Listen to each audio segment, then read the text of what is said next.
Hi, friends. Welcome back to another episode of the unofficial companion podcast to HBO Max's hit show, Industry. I'm Jen. I'm Kristen.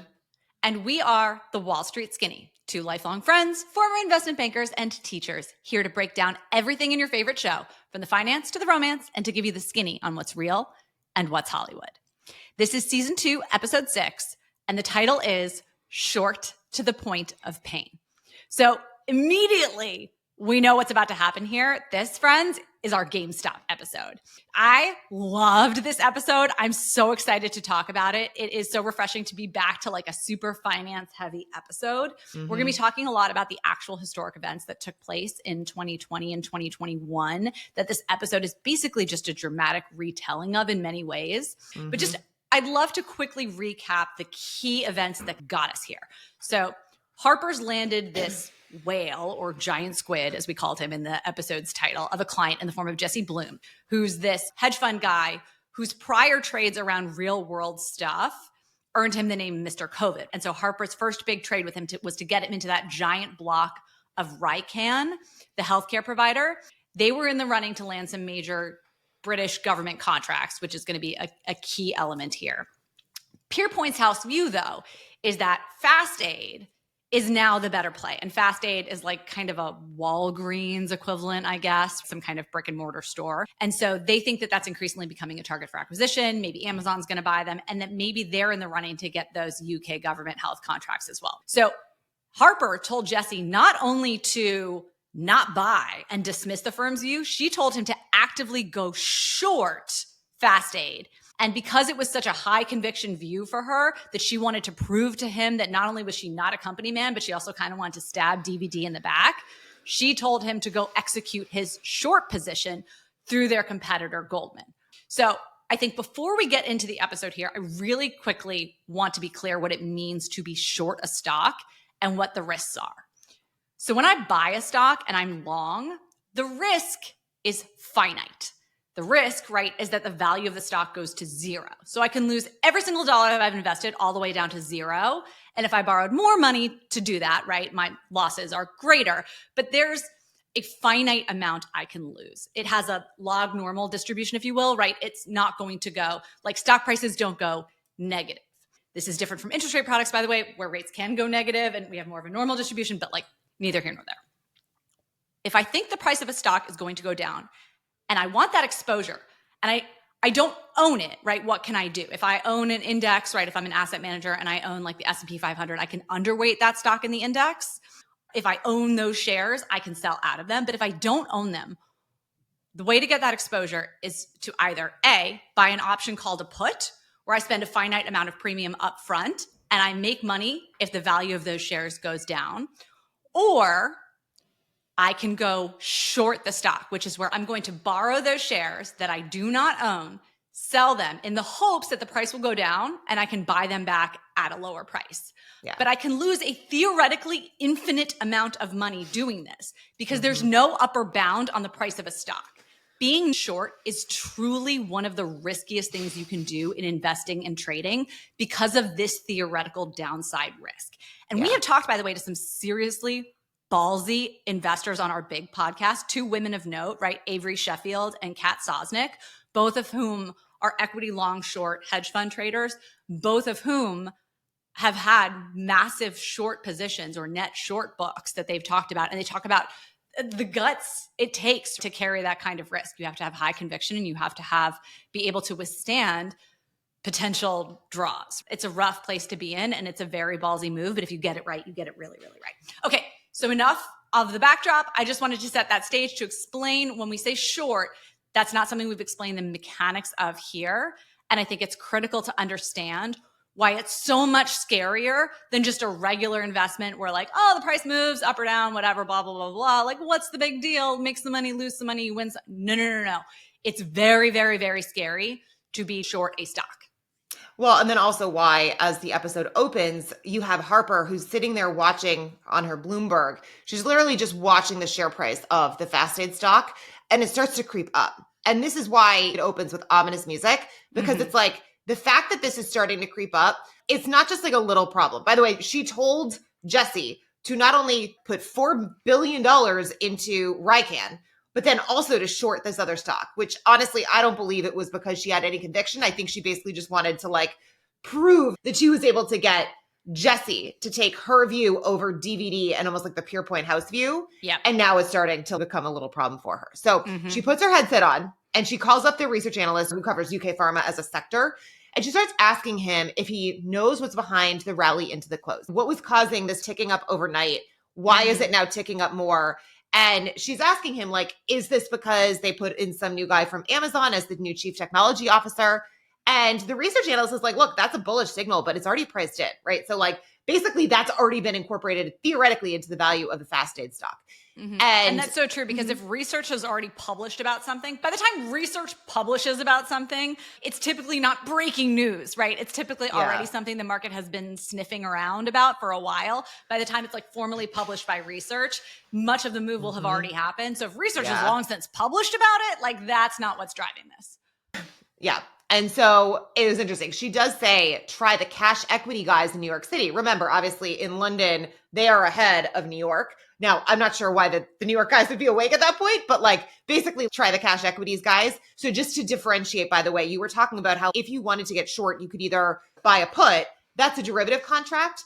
That is not what we're talking about when you're talking cash equities. You're like buying and selling the actual shares. So people do talk about that where they say like derivatives versus cash. So that's just wanted to make that point. So anyway, she hangs up, she calls New York, and she asks if there's a pharma trader on the desk that she can speak with because she wants to understand what is causing the share price to keep ticking up. And she asked where they expect it to open. He says he expects plus 30, so plus 30%. And this was funny. She like swears and then apologizes for it. It's like, dude, like people swear all the time. On the trading floor, I totally agree. I was like, okay. But so the trader says, don't worry, the stock's a piece of shit, tends to be a bit choppy. Now, I was a little bit confused about this because, by the way, like, why they're saying it's a piece of shit. Literally, the Pure Point view is that this is a good company and that like they're bullish on it. It's like their highest conviction thing. Yeah, so I was just like, this is a penny stock, like whatever, you know, it's not a penny stock, but like, I mean, that's how he's talking about it. Yeah. I mean, because basically it's like they're recreating what did happen with GameStop, but amidst the backdrop of kind of the actual story where, by the way, Amazon is rumored to buy this company. So like also makes sense that the share price is going to go up. Anyway, there was a few plot point. That's the house view. I keep forgetting that's the house view that they love this stock. That they like this company. So that's why this was so funny. But anyway, I understand what they're doing. I understand what they're doing. But he tells her to check Wall Street Bets on Reddit. It's funny though, when she goes to look at it, it says Wall Street Bids, not Wall Street Bets. I saw that, yeah. And actually that became a very problematic thing, like the actual website itself during what happened in real life. So like we can talk about that in a sec. Yeah. So she goes to Wall Street Bets and he says that the FastAid mentions are out of control. Says that it makes sense. There's an enormous short base. Again, the fact that there's a company there, that there's a lot of people. And by the way, a lot of people is probably mostly Jesse, but there are these huge institutional investors who have placed short positions. You can see that short interest on Bloomberg. And so if you are an individual retail buyer, you can see that too. So you know that all these people have sold the stock and at some point need to come back in and buy it. So that was one of the things that, again, with the whole GameStop saga, like why a lot of these retail buyers were like, let's like get the share price up, was partially to like stick it to the huge hedge funds. And also it was a nostalgia company and they like whatever wanted to say Yeah. So let's talk about what actually happened with GameStop. So this happened in January 2021. So for those of you who aren't familiar with it, GameStop, just like FastAid, it is an American brick and mortar storefront. Now it sells video games. I mean, talk about a business that got killed by Amazon, who's allegedly going to come in and buy FastAid, right? Then COVID wiped it off the face of the planet. So in a time where no one's leaving their house, who on earth is going to leave their home to go buy a video game that you could literally download to your computer or like worst case order from Amazon, right? Yeah. So we're supposed to see the parallels here with FastAid. And remember, part of the story with FastAid is that there's this bullish signal, not only of the potential Amazon acquisition, but that they might be in the running for these British government contracts. So here's what happened with GameStop. So the same Reddit subthread, Wall Street Bets, that they reference here is a real one in real life. A bunch of retail investors. And that's what Wall Street affectionately calls dumb money. So we've got real money, which is asset managers who are pretty much like long only, your pension funds, your insurance guys, et cetera, your asset managers. Then you've got fast money, which is hedge funds who are in and out of trades, right? Like strategic buyers, not long-term fundamental buyers. And then dumb money, right? Which is you and me, right? We're dumb money.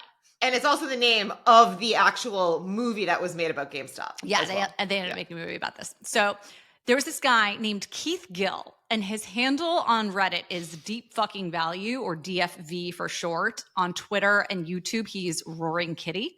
So he started talking about the stock all the way back in 2019. Now, he was a CFA, so he's not someone who was like totally ignorant about finance. He has more certifications than we do, like when it comes to finance. So like, he was just a guy who was spivving around his PA, like on Robinhood, and he bought $53,000 worth of call options on GameStop stock, saying, I have this nostalgia for this company. I actually think that there's a turnaround story.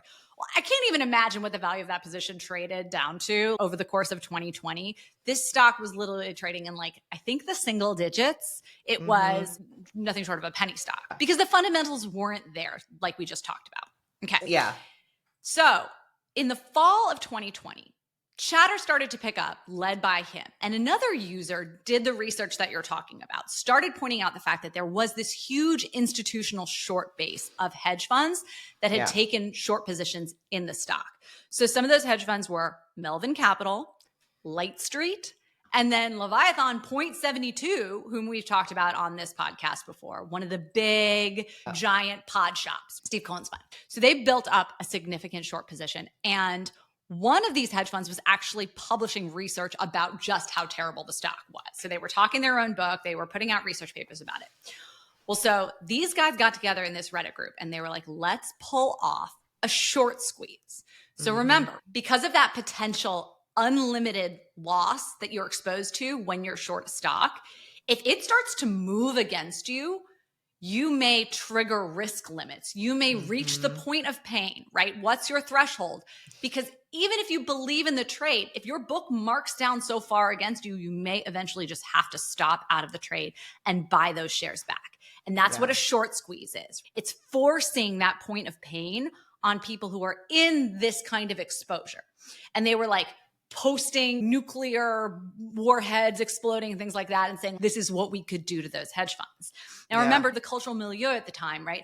Hedge funds were the bad guys because they were profiting off of the little guy, the little company, the brick and mortar company. Like they're profiting off their demise by being short this stock, which is not untrue. Okay, they are taking a profit off of something structurally bad happening. However, I would kind of argue that when a company offers no fundamental value, what's healthier, to artificially prop this company up or to reallocate that capital elsewhere we can be invested more productively? Yeah. Companies have a natural life cycle. So it's just like a house, right? If you got a house that's falling down, it's decrepit and it's got all this wood rot and it's functionally obsolete and no one can live in it anymore and it barely has a roof, are you really going to invest $1 million into rebuilding that house, or would you just knock it down and build a better one where it was, right? So that's how I think about the life cycle of some of these companies where unfortunately their time has just come. I don't think it's and I think what's interesting too is that, yes, there was also the aspect that Roaring Kitty, when he initially was buying some of these call options and doing the valuation, like had a point, because I've actually heard Scott Galloway talk about like one of his best investments of all time was like buying into a Yellow Pages company. Because yes, the value was going to go down, but like it was going to take time. And so you actually can make money on declining businesses because of, again, the time scale. So like from an investment standpoint, from the perspective of Roaring Kitty, when he first bought in and was putting out some research and like views about why it was a good investment, that might have worked. But like once you had, to your point, people start to buy in, the valuation got absolutely batshit bonkers. So there were actual triggers before this short squeeze took place. So in late 2020, activist investor and former CEO of Chewy, Ryan Cohen, joined the board. There was an actual bullish trigger in the market, right? So there was news. It wasn't just like, hey, let's just enact this strategy out of nowhere. There was a triggering event. And that gave this group of Redditors the signal they needed to be like, let's go, we're off to the races. So what they were trying to do was get enough retail investors to pile into this stock to ultimately be bigger than the hedge funds. So between January 11th and January 27th of 2021, the stock rose over 1,500%, going from trading at about $17 to at one point intraday or pre-market or whatever, apparently trading up to $500. So remember, this was COVID. So everyone's still trapped in their houses. And like there was nothing better to do than stare at your computer screen and watch this happening and kind of play around with it. So at one point during that 2-week span, there was one day, I think it was January 27th, where that subreddit page had 73 million web page views. Wow. They actually had to shut it down. Elon was tweeting about it, adding fuel to the fire. So anyone who wasn't aware in the whole digital world, suddenly became aware. According to Bloomberg, U.S. trading volumes by share count on January 27th exceeded the peak set in October 2008 during the financial crisis. It was the third highest in dollar terms within the last 13 years on record. On that day, Roaring Kitty's $53,000 investment was reportedly worth $48 million. Wow. That is wild. Okay. Yeah. There is this saying with regards to when you're short is that the market can stay irrational longer than you can stay solvent. I love that quote because it's true. It's again, the fundamentals, that made absolutely no freaking sense. But anyone who is an actual institutional investor, they're not going near that. I remember we talked to Steve, who is a sell-side research analyst, and we were like, what happens when a company becomes a meme stock? He's like, I don't touch that thing with a 10-foot pole. There is not But institutional investors were involved. They were because but a lot of them got blown up. So it took them down. It did not end well for the hedge funds. But one other dynamic I do want to point out that people don't think about. So remember how I talked about that? There's two different ways to short a stock. So you can either just be short or you can do it through option structures. So it's not just the people with the actual shorts. It's people who have these derivative contracts, whether they're puts or calls or straddles, right? Who are actually delta hedging. So you also got what's called a gamma squeeze, right? So the impacts can get compounded. So true. As exposure is more leveraged and as there are more structures put in place. Yep. So I think what ended up happening was that the hedge funds that were short this stock, I looked up the end result for a couple of them. So Melvin Capital was down 50% before January was over. I guess Citadel and Point72 made some investments into them, but they closed down altogether in 2022. They're gone. D1 Capital Partners reportedly lost 20% of their capital, which was $4 billion, by the way. Wow. All told, the reported losses by hedge funds were allegedly $6 billion. But I think the number might have been way higher, or certainly at one point, the mark-to-market of those losses was probably significantly way more than that. Yeah. And so, Kristen, to your point, one of the best pieces of advice I always heard was the right trade at the wrong time is the wrong trade. And so you can have all the conviction in the world, all the fundamentals or whatever. But if the market forces are against you, it doesn't matter how right you are going to be wrong. Yeah. And this is something that literally forever changed how the world operates and trades. And we did talk about this in part of an episode that we unfortunately were not able to publish. But we talked to a fundamental long-short investor who was like, even great stocks can become GameStops because the world works differently. So even blue chip stocks, like your NVIDIAs of the world, the things that seem untouchable can now behave like meme stocks because of the way the cultural attitude and the democratization of access towards these trading apps has changed. Yes, and the fact that if you have, not market theory, fair market theory. Gosh, what's it? Where the market finds the right price. Efficient markets, right? Efficient market. Efficient market theory. But that's the point of efficient market theory. You have all these individual investors who are all doing their own analysis, who are all coming up with what they think things are worth. You will find the right price. Yeah. The problem is when you have all these people online, it becomes a mob mentality. So it becomes a very different thing because there's basically one view. And it's not lots of different views.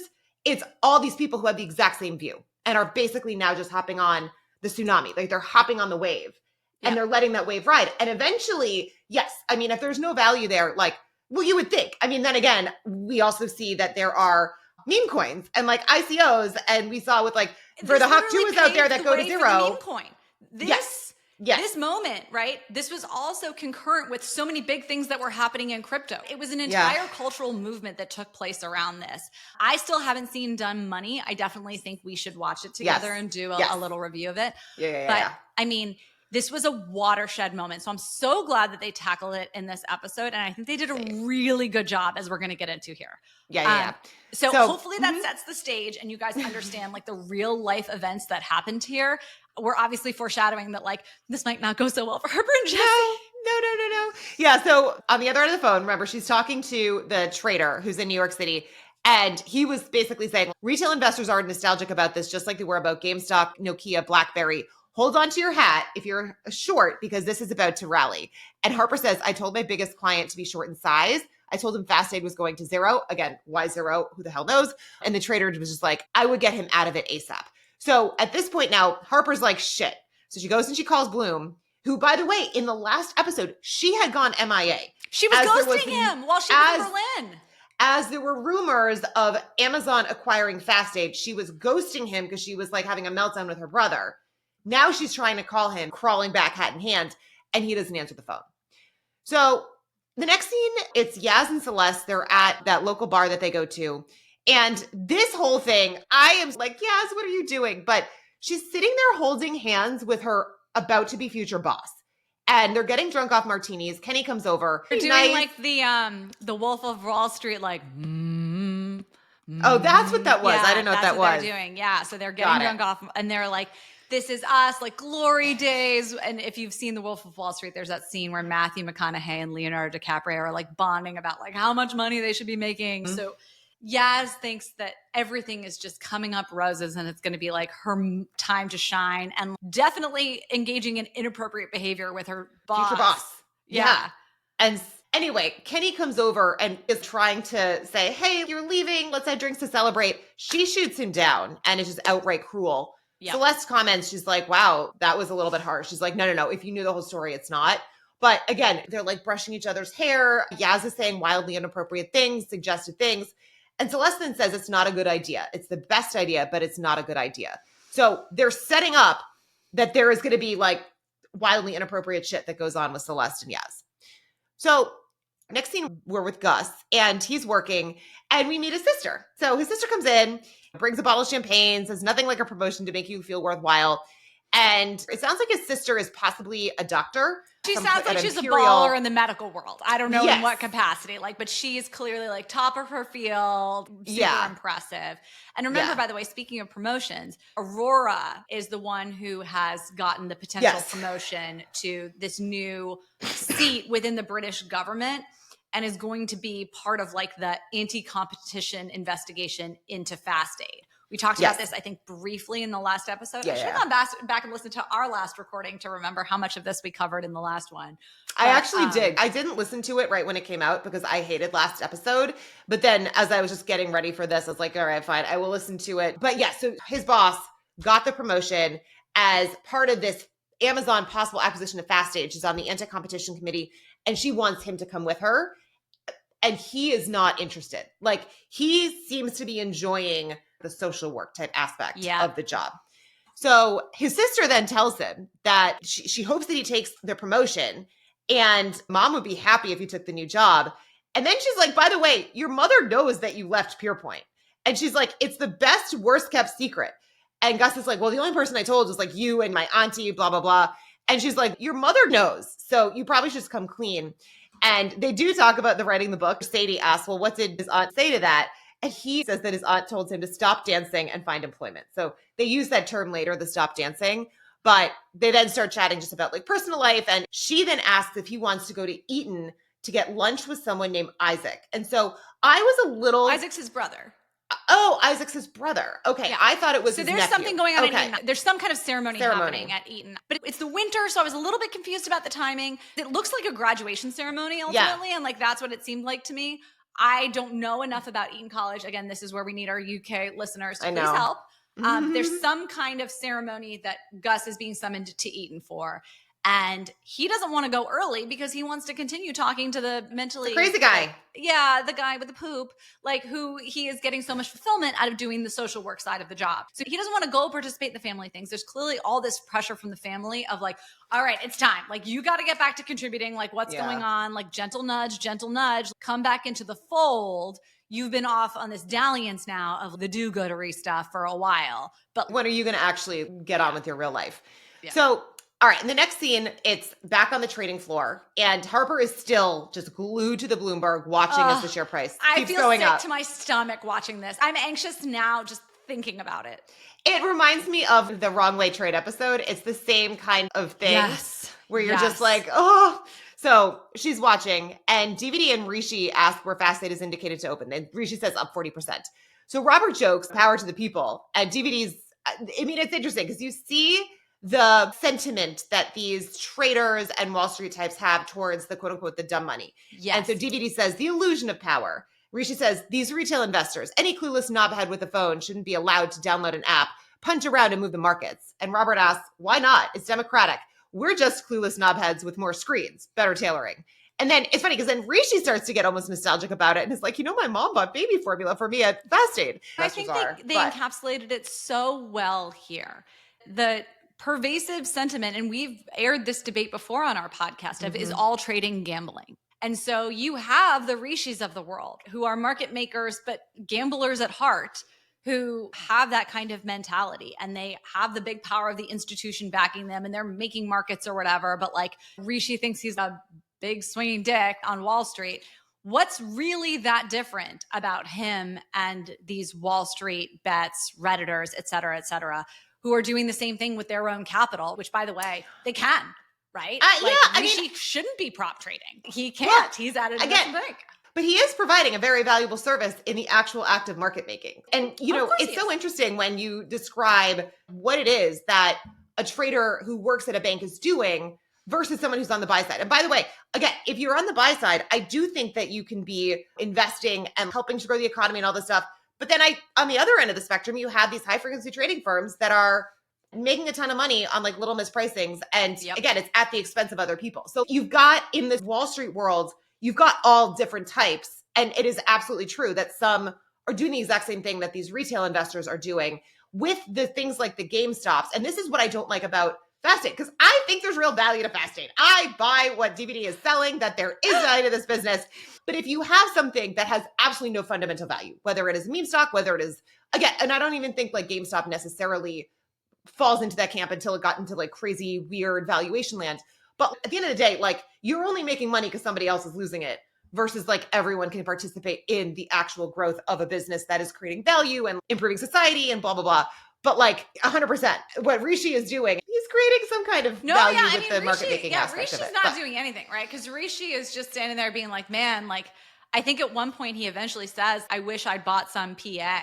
And by the way, we can talk about that too. So PA stands for personal account, and you can't do that. So like you can't just go out and buy a single name stock when you work at one of these firms. The months of disclosure you would be wrapped up in, and especially if it's a stock that your firm is pushing, it is so hard to do that. So like, no. And actually, it probably would blow up in your face, because what would actually happen is you would buy in, you would get locked in, and you would not be able to sell. I saw this happen to someone I worked with when we were in banking.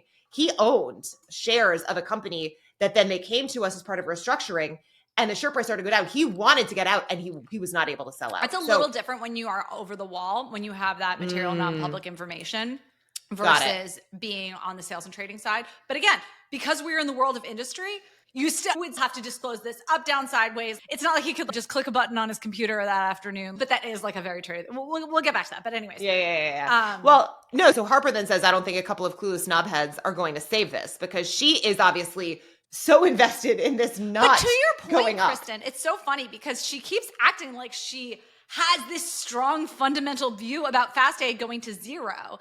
And I keep forgetting that she has never done an analysis of this company. This was literally a vindictive thing that she did to prove something to Jesse and to stab DVD. So like, you can say it all you want, but you can't just say this company is a piece of shit for literally no reason. Yeah. So she does ask Rishi if the squeeze has any legs. They don't know what she's done. Remember, she told him to short FastAid, but to do it through Goldman because it was against the Pure Point view. Yeah. So he says, it's fucking painful to be short. And DVD then adds, good thing Pure Point is axed the right way. And Jen, you had done a whole conversation on like axed and whatever, but basically they have the right view that basically this is actually good. So for them, they're sitting there like, who cares, right? This is what we're telling people. Share price going up. Everybody's happy. And by the way, that's is probably long some. Yeah. Yep. So he says, Pure Point is axed the right way, even if it's just Reddit noise. It's not harmful noise. And also remember, there's this Bloomberg Invest conference, which is focused on the medical space.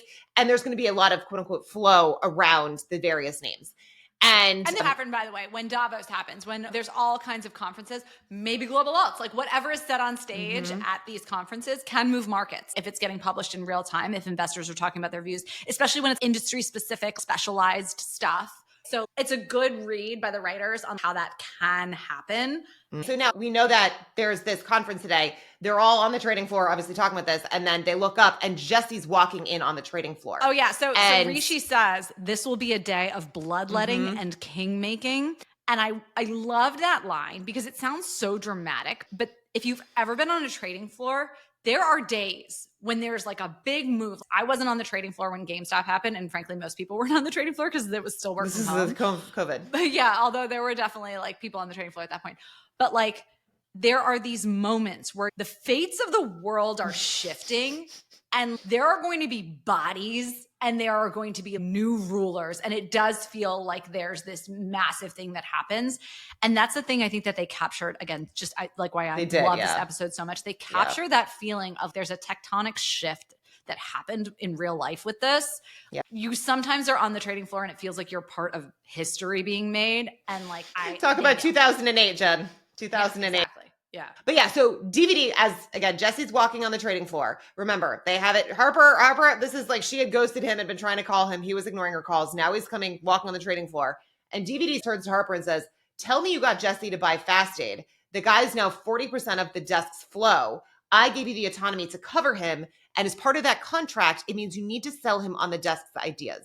So pause. What? Yeah. What is this line? Okay, first of all, one client, the whole idea that they continually have these clients who are like the majority of the flows for the CPS desk is wild. Like, no, sorry, that's not how it works. Secondly, what? That is borderline illegal to be like, oh, it's your job to sell him on the firm's views. This is what people get wrong about sales and trading. Sales and trading, it is never your idea to sell clients on an idea that you want them to do. It is to provide them with your insight and ideas, and they can use those how they see fit. And if your insight and ideas make them money, great. But you should theoretically be totally indifferent to whether or not they enact them. So I really didn't like that line. I understand that they're trying to be like, hey, the plot is that DVD wanted Harper to do this. He thinks she did it. He expects that she did it. But just to be very clear, no. Yeah. Well, so anyway, so Jesse walks over to Harper and jokes that it's bring your kid to work day because he wanted to see where mommy worked. So he's joking that he's the kid. They go into a conference room and Harper is commenting on how uncomfortable he looks. I guess he's like dressed up in a suit because he's going to speak at the Bloomberg Invest. And he says literally, I can't go to Bloomberg Invest wearing a Black Dog t-shirt from 1998, which as a Bostonian hits so fucking hard. Okay. We literally have a reel with 15 million views on Instagram about how you can always tell who the richest person in the room is because they wear the shittiest clothes. And like that reel is the story of our life growing up in Massachusetts because this is so true. The Black Dog Tavern on Martha's Vineyard, that t-shirt, I swear to God, every single person we went to school with in Massachusetts who came from like the wealthiest families in the country wore that t-shirt with pride. So that was just a nice little brilliant piece of writing that I totally appreciated. Yeah. But yeah, he's in a suit. We've never seen Jesse in a suit before.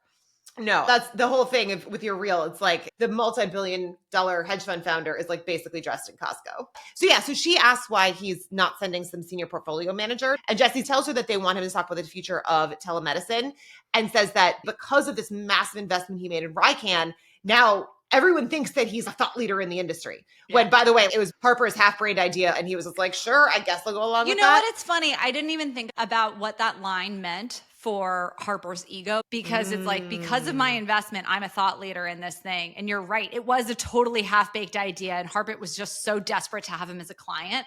But thinking about how I'd feel if it was like, oh, I'm a thought leader now because I'm in this position. And I was like, I got you into that position. I'm a thought leader, you know? Yep. So she then tries to apologize about having gone AWOL in Berlin and says that she has some personal stuff. And I actually liked this. Jesse was like, people have personal stuff going on all the time. That's literally what being alive is. So he's not having any of it. But Jesse does say that he came to London to work. No, he's saying like, I didn't come to London to work. Sorry, he's saying the whole purpose of him being in London wasn't work. It was personal stuff. And he's doing all this work. So fuck you and your personal stuff when you couldn't work. Like, I'm here for my son. Right. And then Harper then asks him, how is Leo doing? To which he says, how the fuck would I know? You see him more than I do because she lives with Gus and he happens to be like sleeping with Gus. So now we know that Jesse knows that Gus is sleeping with Leo, which again, Gus is the keeper of the worst kept secrets in the world. Right? Yeah. But Jesse also then says, when I met you in the hotel room, I had no intention of talking to you quite as much as I'd have. But given I'm invested all this time and given the opportunity cost, how dare you not pick up the fucking phone with me? You can tell that he is pissed. Shook. Like he is hurt. He's mad. And you can tell that he gives a shit. It wasn't how the fuck did you lose me this money? It's how could you not pick up the phone to me? Yeah. Well, and then this part is funny. Like, so she's trying to push back. And she's like, well, I've tried to call you. You're not answering my calls. And then she tries to go through all the stuff that she's quote unquote done for him. Like getting him into lists her discount. Yeah. I just like, I got you short their biggest competitor. And he's just like, how's that working out for us? Like literally you're bragging about what you've done and it's totally moving against her. So she's against him. Well, yeah, against both of them, but yes, against him. And she's trying to prove her loyalty by saying, I took the flow away from us and went to Goldman. It was that high a conviction view. It simply hasn't worked yet. And it simply hasn't worked yet. Yeah. Well, and as you said, again, we made this joke on another podcast episode that like over a long enough time horizons, like all trades make money. Like you'll be rich, but you'll be dead. Yeah, I love that. It hasn't worked yet. Dude, short to the point of pain is the title of this episode. What's your pain point? Mm-hmm.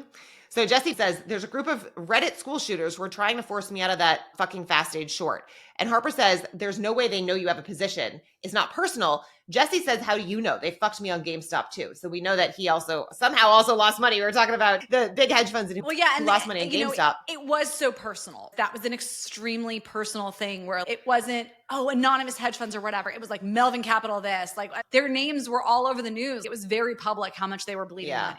And I think what's hard as someone who, if I think I'm right, I really don't like to not, you know what I mean? So I do think for a lot of these people who see themselves as the smart money, who are then doing these well thought out investments to then have complete irrationality be the reason that they lose billions of dollars. I also totally understand why that would really fucking suck. Because you're like, I'm right. And like, these are the rules of how the world should work, right? If the fundamental value in something isn't there and you are short, it should work. It's like the nerd in the closet being like, I don't understand why this isn't going right. You know what I'm saying? And I totally understand that feeling. And it's like the hubris, that belief that if I'm just smart enough, if I just do the analysis, it will all work out. And the reality of trading and the reality of investing is that you can be the smartest person in the room and be the worst trader. Well, I would also say the reality of success is that you can be the smartest person in the room and that doesn't matter. It's not necessarily going to make you successful. They're two different things. So anyway, so he talks about how they fucked him on GameStop. They think I'm a vulture profiteering off of everything bad in the world. And then he says that all of his peers are stopping out. So Harper just keeps trying to dig her. I don't know why she keeps digging this hole, but she's like, well, it's their loss. FastAid's going to zero. And Jesse asks, what about when Bezos comes back down to earth and decides to make FastAid Amazon's next pet? Oh, yeah. This was when all the billionaires were going up in space while everyone else was like, God, yeah. I love that it's like Bezos and Elon. They were all like, I actually was talking about this yesterday with my cousin about William Shatner, who's 93 and like went up into space. Yeah. Like they were all just like going off. Remember when that was the thing for a bunch of billionaires to go up in space? And meanwhile, everyone was like, are we going to have jobs? Right. So, I mean, it does capture too, just what the sentiment and the zeitgeist was at the time. Yeah. So Harper keeps trying to reinforce brick and mortar is dead. If not today, tomorrow, no matter what any tech bro tells you. Now, at this point, DVD walks into the room and Jesse is happy to see him. Dimples 2024 over here. Yeah, Jesse loves to flirt with DVD. Like he loves. And he's now trying to talk about like all the shit that Harper did that was fucked up, but like obviously couching it like it was Goldman. So he says, I was telling Harper how my Goldman coverage advised me to stop out of my FastAid short. And DVD is taken aback saying like, why are you short my favorite equity story? And he then continues, Goldman thinks it's unbecoming that I'm getting pounded by a group of incels. And then he asks, do you think I should cut my losses before I'm in too deep in the red? And I end up on the front page of the Journal. So DVD says the squeeze is a distraction from the acquisition story, which also like, wait, what? Like the squeeze, like they should both be going in the same direction. Like the acquisition story. I think he just means like Like the market dynamics that are causing the rapid rally this is a temporary thing. The overall direction is still up, but it's because of fundamental drivers, not because of technicals. Yeah. But again, there is literally a rumor about Amazon going to buy this company. So like, again, why is this going to zero when they're literally rumored to be and they're rumored to be getting some NHS has no contracts? Thesis here. The whole thesis, the thesis that Harper has is the GameStop thesis, which is totally incongruent. So they were like, here's what someone might think about this business because here's what people thought about GameStop. However, the picture they've painted of FastAid has all of these massive tailwinds, right? That should propel it forward. Yeah. Yes. So anyway, he says the squeeze is a distraction from the acquisition story. The Amazon guy joining is just the first signal. Amazon buys FastAid. I reckon they become one of the favorites to win the NHS contracts and blow competitors like Rycan into irrelevancy. And so Jessie looks at Harper, asks what she should do and whether she should stop out of FastAid. And Harper is trying to pretend to DVD that she like didn't tell him to do this. So she's like, obviously as a member of the PurePoint CPS desk, I would never have taken you short. Jessie says, wouldn't you? And she then says, but if I were your coverage at Goldman, I would say, what is your threshold for pain? And then Jessie turns to DVD and says, Danny, if your coverage had gotten you into this structurally broken company like FastAid with a massive short space and then hid when the trade went the other way without you, what would you do? Danny says, call him an amateur, pull the line, without a doubt, finished. To pull the line, what that's a reference to is not like a credit line or something like that. It's the direct line that you put in place to a client. So that's like an old term from the actual turret phones that they still use, but it's like all digital now. But to pull the line on a dealer, it's to cut off contact. They are no longer your sales coverage, relationships over. That's basically being like, you're dead to me. Right. Which I think Jessie should do, but that's a different story. So DVD, he's like, why the hell are you here? So he says, what have you done to deserve your presence? And he says he wants to make Harper look like a rock star on the desk, and then he leaves. DVD then turns to Harper and is like, why is he short our highest conviction story right now? Like, what is going on? And Harper kind of playing dumb. She's like, well, you really think he listens to me? I'm a third-year analyst. He keeps me around because I'm young and a woman, and I nod at him. And DVD is like, no, that is not what's going on. He then says, whatever happened in Berlin, whatever is happening between us personally, if you're in trouble, please just say it. But don't lie to me. Harper then lies to DVD and says, I had nothing to do with this. And DVD says, this is why guys like Jessie are so hard to cover. You're disposable. He probably has a Harper at every bank. To which she replies, I doubt it. So yeah, I love the writing here because when you think about these sales relationships, what they're really trying to do is build the picture of what makes a good salesperson. And it really is, at the end of the day, it's the quality of the relationships you have with your clients. And this will become a much bigger talking point as the episode goes on. But the stereotype or prototype that I felt like I was always fighting back against was they just put a pretty young, and not that I'm so like they could have done way better, but they just put a pretty 20-something-year-old girl in the seat covering all the hedge fund guys because they like someone who's going to laugh at their jokes or whatever. But like, she's not adding any concrete value. She's totally disposable. That relationship lies with the dude, the MD at the head of the desk, who's the real intellectual heavyweight who owns the relationship. And there's just some junior girl executing trades and picking up the phone occasionally when the big guy's off the desk. And that is the unspoken critique that as a junior salesperson, you're always trying to rise above. And DVD is lobbing that at Harper, being like, it's not your fault. She's using it to protect herself. He's throwing it back at her that like, you don't really own this relationship. You're totally disposable to him. You're just part of the PurePoint machine. You're not independently this great salesperson who has this unbelievable bond with one of the biggest clients on the street. But it's so funny because she's trying to say that because it's helping with her cover her story. Yeah, it's her cover And then story. as soon as he says it back to her, she's like, no, you know, like that's not like, true. No, wait, it is special. Like, I am is about special. me. Yeah, exactly. It's so hard for her. Yeah. It's all ego. And he does say that. He says that's your ego speaking. And then he tells her that Adler's coming over for Riff and that they're going to be collapsing London into New York and that she can cover Jessie from New York. And Harper asks if this decision has already been made. Remember, for whatever reason, like she just doesn't want to go back to New York. She ran off from New York. That's where she was initially from. She's in London. She doesn't want to go home, blah, blah, blah. Which I don't understand. Maybe this is something that they get to later. But like it typically, like, especially since PurePoint appears to be an American bank that has a Mhm. London subsidiary and they are trading dollar-denominated products, you want to be, all else being equal, in the New York office of that bank. Your Mhm. prospects for promotion, compensation, other opportunities will definitely be higher. If it was like, oh, she's really just specialized in sterling products, okay, fine, I get it. But like her whole desire to be in London makes no sense to me. Right. And especially now that like whatever weird shit was like worked out with her brother. I don't know. Just like Yeah, I'm so relieved that you told me we're done with her we're brother done. because We're I done. thought, had you not told me that, I would have been so afraid that we're still going to get some No. big reveal about why she needs to be in London. Nope. And I was like, oh God, I can't. No, it's just a catalyst, if that makes sense. It's just Yeah. I think one of the things that is driving her. It's one more thing that she's like, I'm not going to New York. But anyway, so he tells her that this decision had been made a couple of weeks ago, but he knew about it a couple of days ago. And so she obviously pissed that he's been hiding this from her. And she asked him, did you know this the whole time? He was like, yeah, Adler asked who was worthy to be beamed up to the mothership. And of course I said you.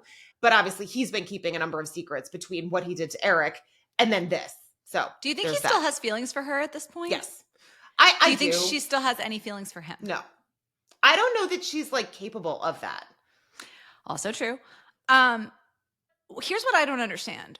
What actually was the catalyst for her losing all interest in him? Was it when she suddenly was afraid that he was going to say, I love you when they got out of the car? And she was like, I need to shut myself down emotionally. No.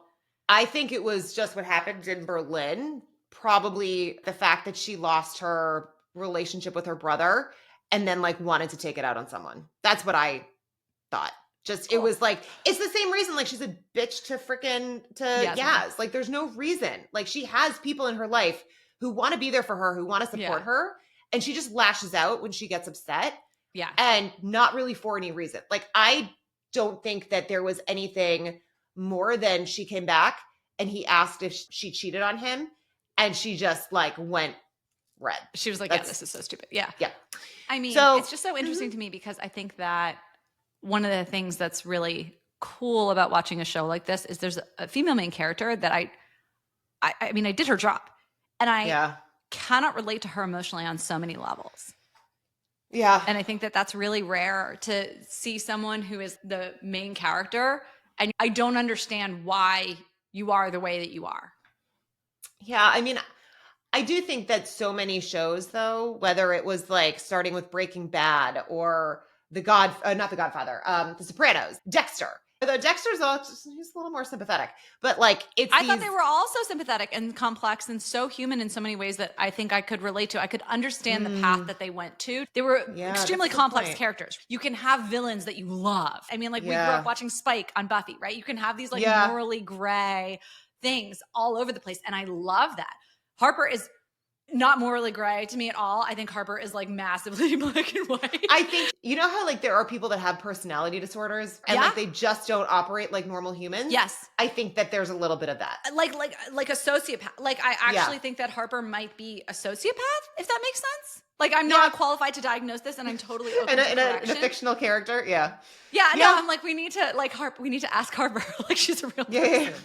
I mean, that's, by the way, if we could ever get the actress who plays Harper, I mean, that would be fun to talk to her. Oh my God, please. Like, please, universe. I did see her. I'd love to talk to her. She was interviewed and she was like, yeah, like half the words that I'm saying, I don't know what the hell they mean. And I thought it was so funny. God, I love that. Wait, that makes me love her even more. I mean, she does a phenomenal job. And I think that's the actress is amazing. Yeah. It's such a hard thing to write or portray.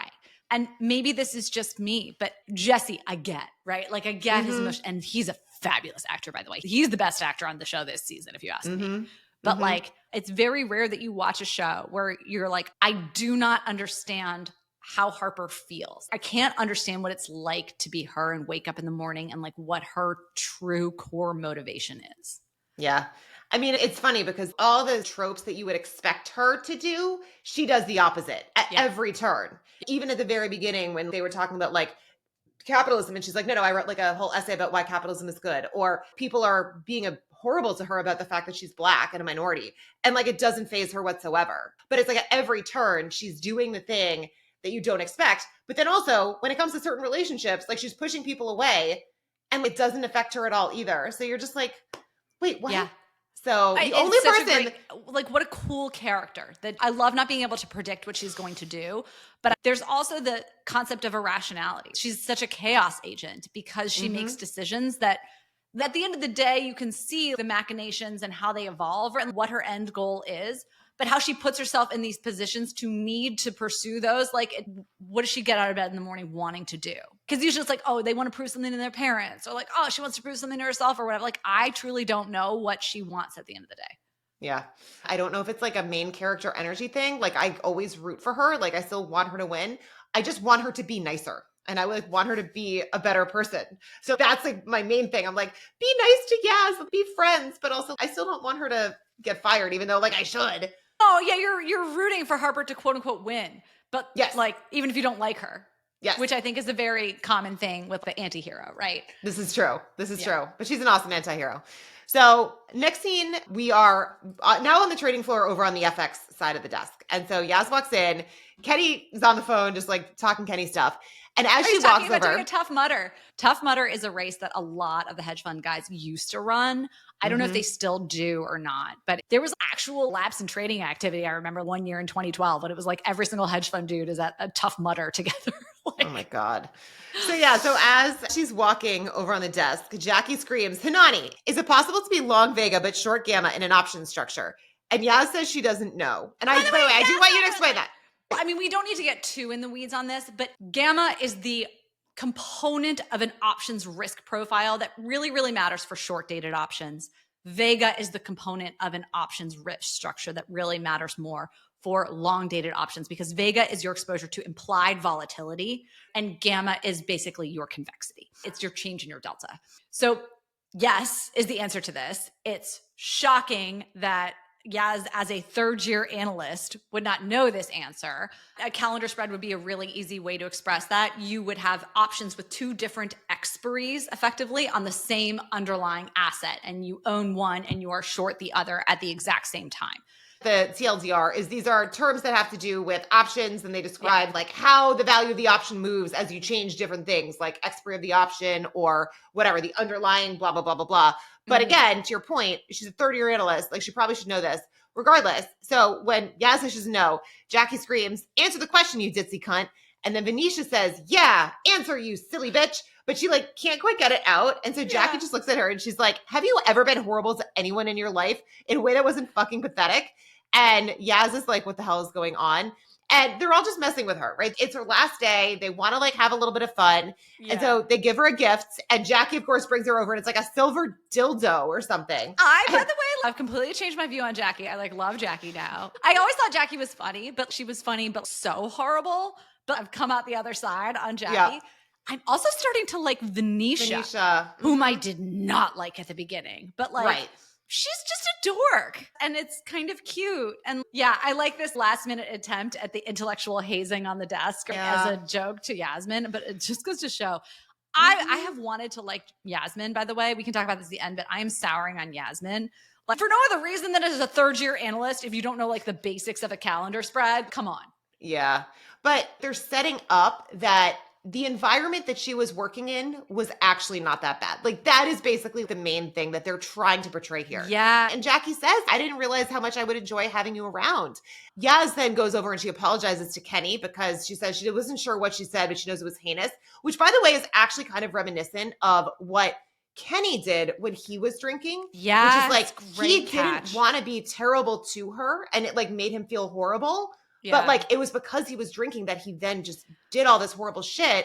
And now he's sober and she's the one who is being horrible and like can't remember it. She's already leaving the desk. Like there's no reason to. Yeah.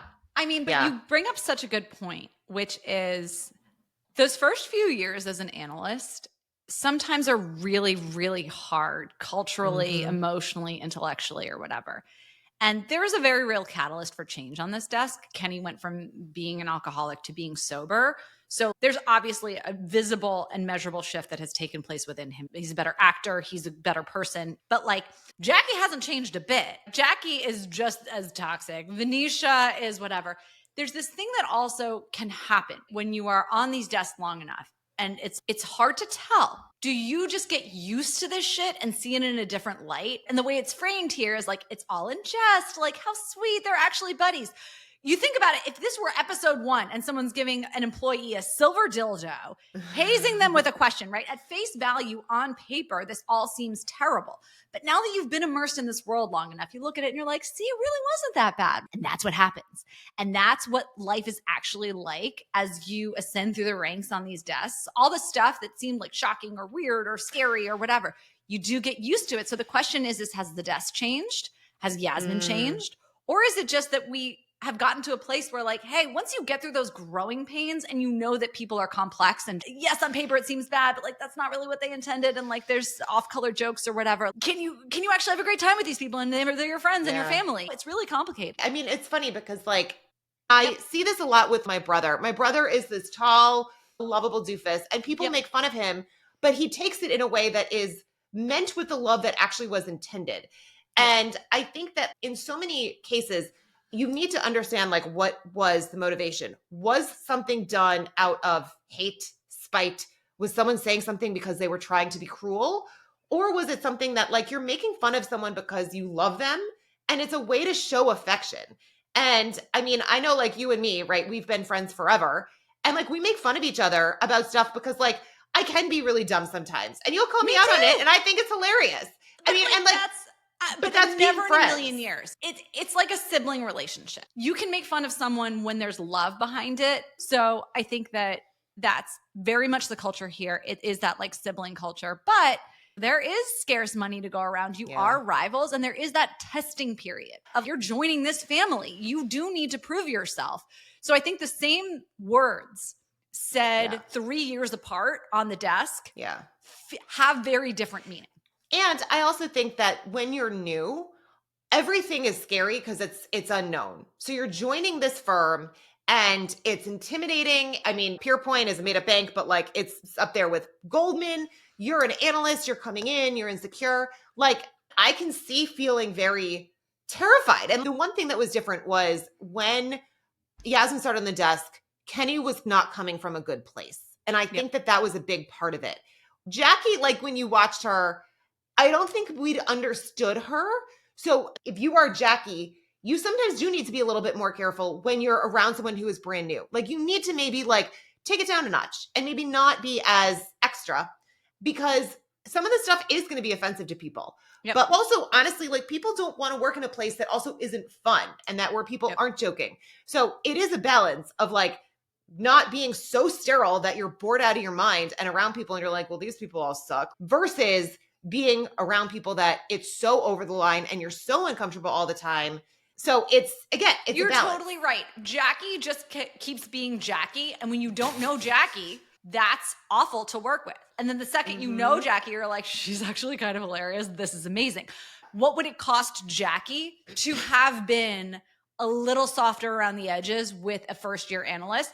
And Jackie's flaw is probably she's like, why should I change my behavior for someone who might not be here in 6 months? They come and go. So like, I'm just going to keep being me and I don't care about them. And then they need to prove themselves for me to care about them. So 100% couldn't agree more.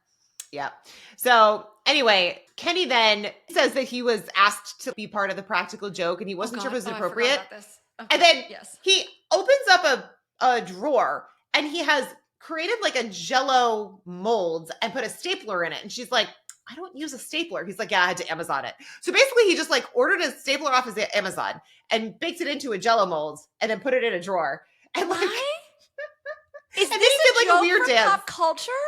I feel like it might have been from The Office. I know that Jim did something to Dwight's stapler. Hang on, The Office. They did a whole bunch. Jell-O. You're right. It's from The Office. It's from The Okay. Office. Yep, okay. Yep. All right. I honestly should have Googled that. I was just like, this is probably some like very specific British thing, not realizing it's well, from in fairness, The Office did start as a British show. Yes, but I think it's from the American Office. And then he like does a weird dance, which that I was not sure about. If that I hope was that's from also from The Office. The It Office? was the most painful thing I've ever seen. Someone in the background goes, "There's a trader says, is this a sober thing?" And Yas is just like, I'm so lost. And then he says, you should watch more telly. Good luck. But it was very awkward, uncomfortable. But he's just like trying to be part of the fun while also not crossing any lines. But then it was like very awkward. But it was funny. To your point, the right trade at the wrong time is the wrong trade. The right joke at the wrong time is the wrong joke. So he was doing a completely innocent joke and it falls totally flat on Yasmin because she has like walled off her heart to him. But Jackie's totally inappropriate joke lands so well because Yasmin's like, I do like Jackie. So it's the same thing. It's just trades versus people and human behavior. Yeah.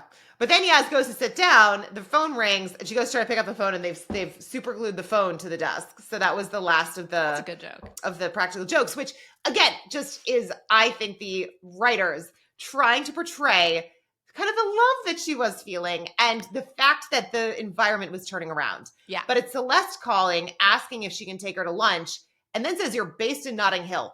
Why are you going to your analyst freaking house for lunch?" Yeah. She's clearly just like, it's on. Forget what I said about this being the best idea, but the worst idea. Let's have our affair. Anyway, so next we see Harper, and it hits 8 a.m. on the dot. We hear Rishi say FastAid opens up 45%. And they just make like a whole bunch of these jokes about how like these guys must be watching porn, sitting in their basement. Like he says, how could they pull themselves away from their stepsister porn long enough to buy the stock? Harper is like totally preoccupied, right? She's staring at this freaking Bloomberg, almost like trying to will the share price to go down with her mind, right? She says, fuck's sake, go down, you piece of shit. Yaz comes over and she says, I know we haven't spoken since Berlin, but I'm here, if you ever want to talk. And obviously not right now because you can see Harper is like kind of crazed. And Harper says, nothing to say. Super fun trip though, right? And Yaz just like, yeah, super fun. Are you okay? And then she asks if she can like have one of her vitamin C caps. I was probably trying to make like talk and just chat with her. I think she's still hungover from her martinis and she wants to sober up so she can have sex with her new boss. Yes, that too. But Harper is so dismissive. It's just like, you can just take it. You don't have to ask. And Yaz is like, it's my last day on the desk, And Harper's just like, nice, congratulations. And Yaz is like, but that means we're not going to be seeing much of each other. I'm not going to be in your eye line.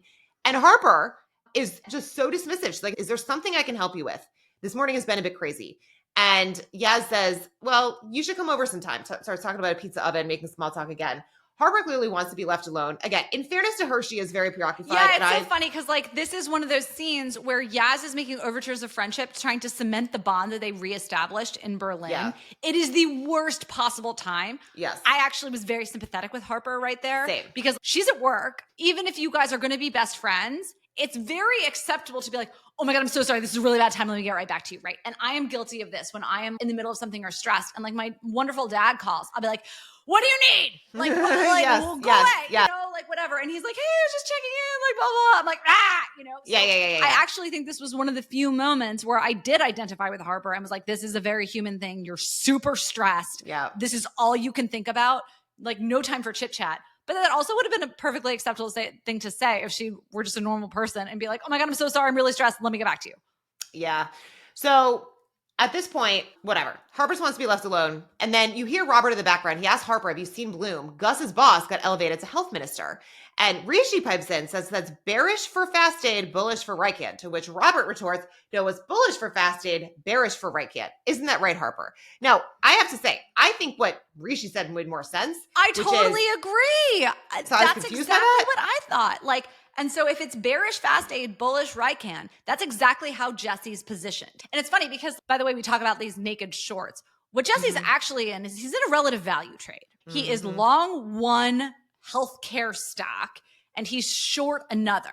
So if all healthcare stocks go up or down, if he's in an equally weighted amount, it shouldn't matter theoretically if it's an equal size. So he is in kind of a spread trade here. If you want to get like super technical, it's not like he just has this naked short. And if all equities go down, he's fucked. So there is more to it than just that one position. And that would be true, by the way, with any hedge fund. They don't just have like one position in their portfolio, right? Although one minor thing, whenever I hear naked short, I always thought that it was like when you haven't borrowed the stock first. Because I remember in 2008 with a lot of the financial stocks, because there were a lot of people that were basically just shorting and they were not borrowing, there was some kind of regulation where like you actually couldn't do that.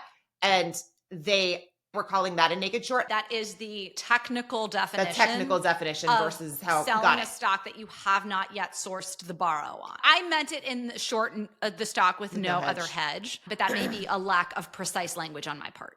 Like It's I an said, unhedged short is got it. What you mean. what I Which meant also by makes sense. naked. It does make sense. Yeah. So Harper smiles at Yaz. By the way, she doesn't even respond to this when Robert's saying this. This actually is really good news for her. So I was surprised that like she didn't put two and two together because she met Gus's boss at the right hand shoot and knows that there is that connection with Anna. So I was surprised that like she didn't acknowledge it at all. But she then smiles at Yasmin, says, "Sounds good. Let's find a time." Yaz is like, "I'll miss you." To which Harper says, "I'll miss you too." And then Yaz just says, "What, when Bono retires?" Probably meaning like, "I know that you're never going to come over." And Harper looks caught off guard. And Yasmin just kind of like walks away. She's clearly upset. You know, I never side with Harper in the Harper-Yasmin conflicts. This is the first time I was like, Yaz, read the room. Girl's doing her job. You're off to have like sex with your boss. I can't. I hate that they made this a plot. I really do. But anyway, so Rishi jokes that he should have actually gotten a burner account and downloaded Robinhood. He's like, these geeks are making money. Yeah. So one thing too that they layered in here that I did not know is that Robinhood accounts were not allowed in London. That is part of the off-camera dialogue here. So that's why Rishi was like, yeah. They actually say that they're illegal to have in the UK. I mean, obviously Rishi would have to get a burner phone if he wanted to trade these stocks in his personal account because he'd literally be concealing like investments from the firm that he needs to disclose them to for compliance. But like, interesting. I didn't know that either. So I'm glad you added that. All right. So next scene, Gus is with the crazy poop guy from like a few episodes back. And they're talking. Gus is trying to get him to find a counselor just because he actually wants to tell this guy that he's going to possibly be leaving to go work for his new boss at somewhere else. He wants someone else to help him. So he wants to make sure that this guy's okay. And I do like that Gus is trying to do this, but like, I don't know. So now next scene is a weird, crazy sex scene with Yaz and Celeste. I don't need to go into details here. Just it's like, why? They sleep together. Yep. Moving on. Sorry, guys. You know we're really fast forward. About the sex. Let's get back to the trades. Let's get back to the trades. So, all right, now we're back with Gus, and he is with Leo. I think at his own house, and Leo's over. They're at Gus's apartment. They're at Gus's apartment.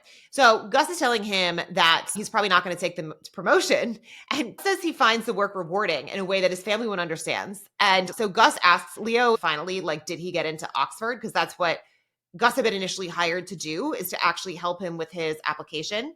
And Leo just says, it's still pending. And Gus knows he's lying. He's like, they give out the decisions in December. Why didn't you just tell me you didn't get in? And Leo replies, I wanted to get in. You made me want to get in.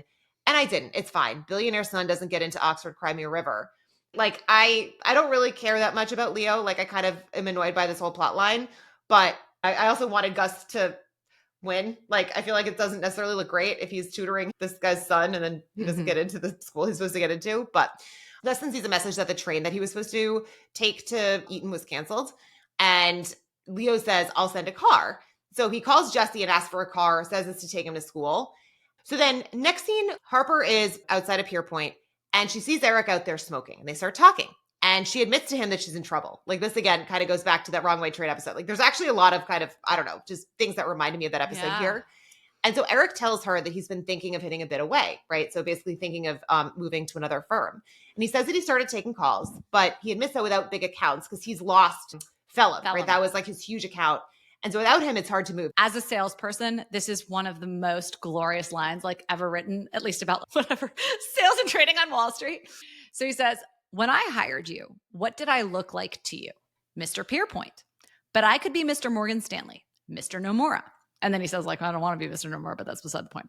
These institutions are just shells that shelter you and your key client relationship. And if you keep that, you can manage someone like Bloom. You can migrate from place to place. They'll house you. They'll pay you up and call you family. You become bigger than the institution.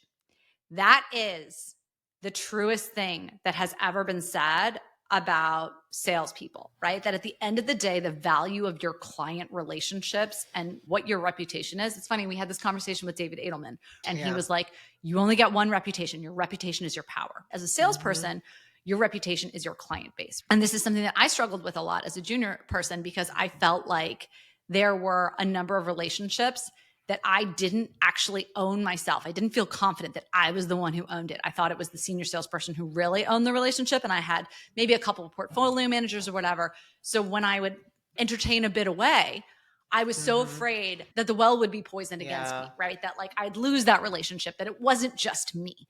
I didn't Yeah. feel portable. I felt like I was only as good as the people I was surrounded by at my firm. And that really held me back in my career. If you Yeah. want to fully monetize your potential in this industry, so much of that is about unlocking that through accepting bids away, but you have to have those client relationships to bring with you. Otherwise, you're just another cost center. So that is what he's explaining to Harper. And you had touched on this earlier. We were talking about what it means to be a good salesperson. This image is crystallizing in her mind of just how critical this Bloom relationship is, not to Pierpoint, not 40% of CPS desk flows, but to Harper, the individual. All of a sudden, she was so adamant in not being the company man when she got Jesse into this trade, because it was about stabbing DVD or whatever. But like, it was about proving to Jesse that she wasn't the company man. So here we are now. And it feels like the seed is being planted about divorcing Harper Stern from her identity as someone who is part of the Pierpoint machine. Yeah. Well, and it's funny because Eric said to Harper, like, you have Bloom, you don't need Pierpoint. And Harper asks him, well, what about your skills? And he says, what are my transferable skills, really? My current client list isn't something you pay for. And Harper says, don't sound so defeated. It doesn't suit you. And Eric says, well, who's responsible for my defeat? And she says, well, you were. It was the moment you accepted that you lost. And Eric replies, and Daniel, of course. Which, by the way, like, before we even get into that comment, Harper was part of what was responsible for his defeat. So when he said who was responsible for my defeat, I thought he meant like, like who I have to thank for that. Like, thanks, Harper. Yeah. And that's what I think she thought.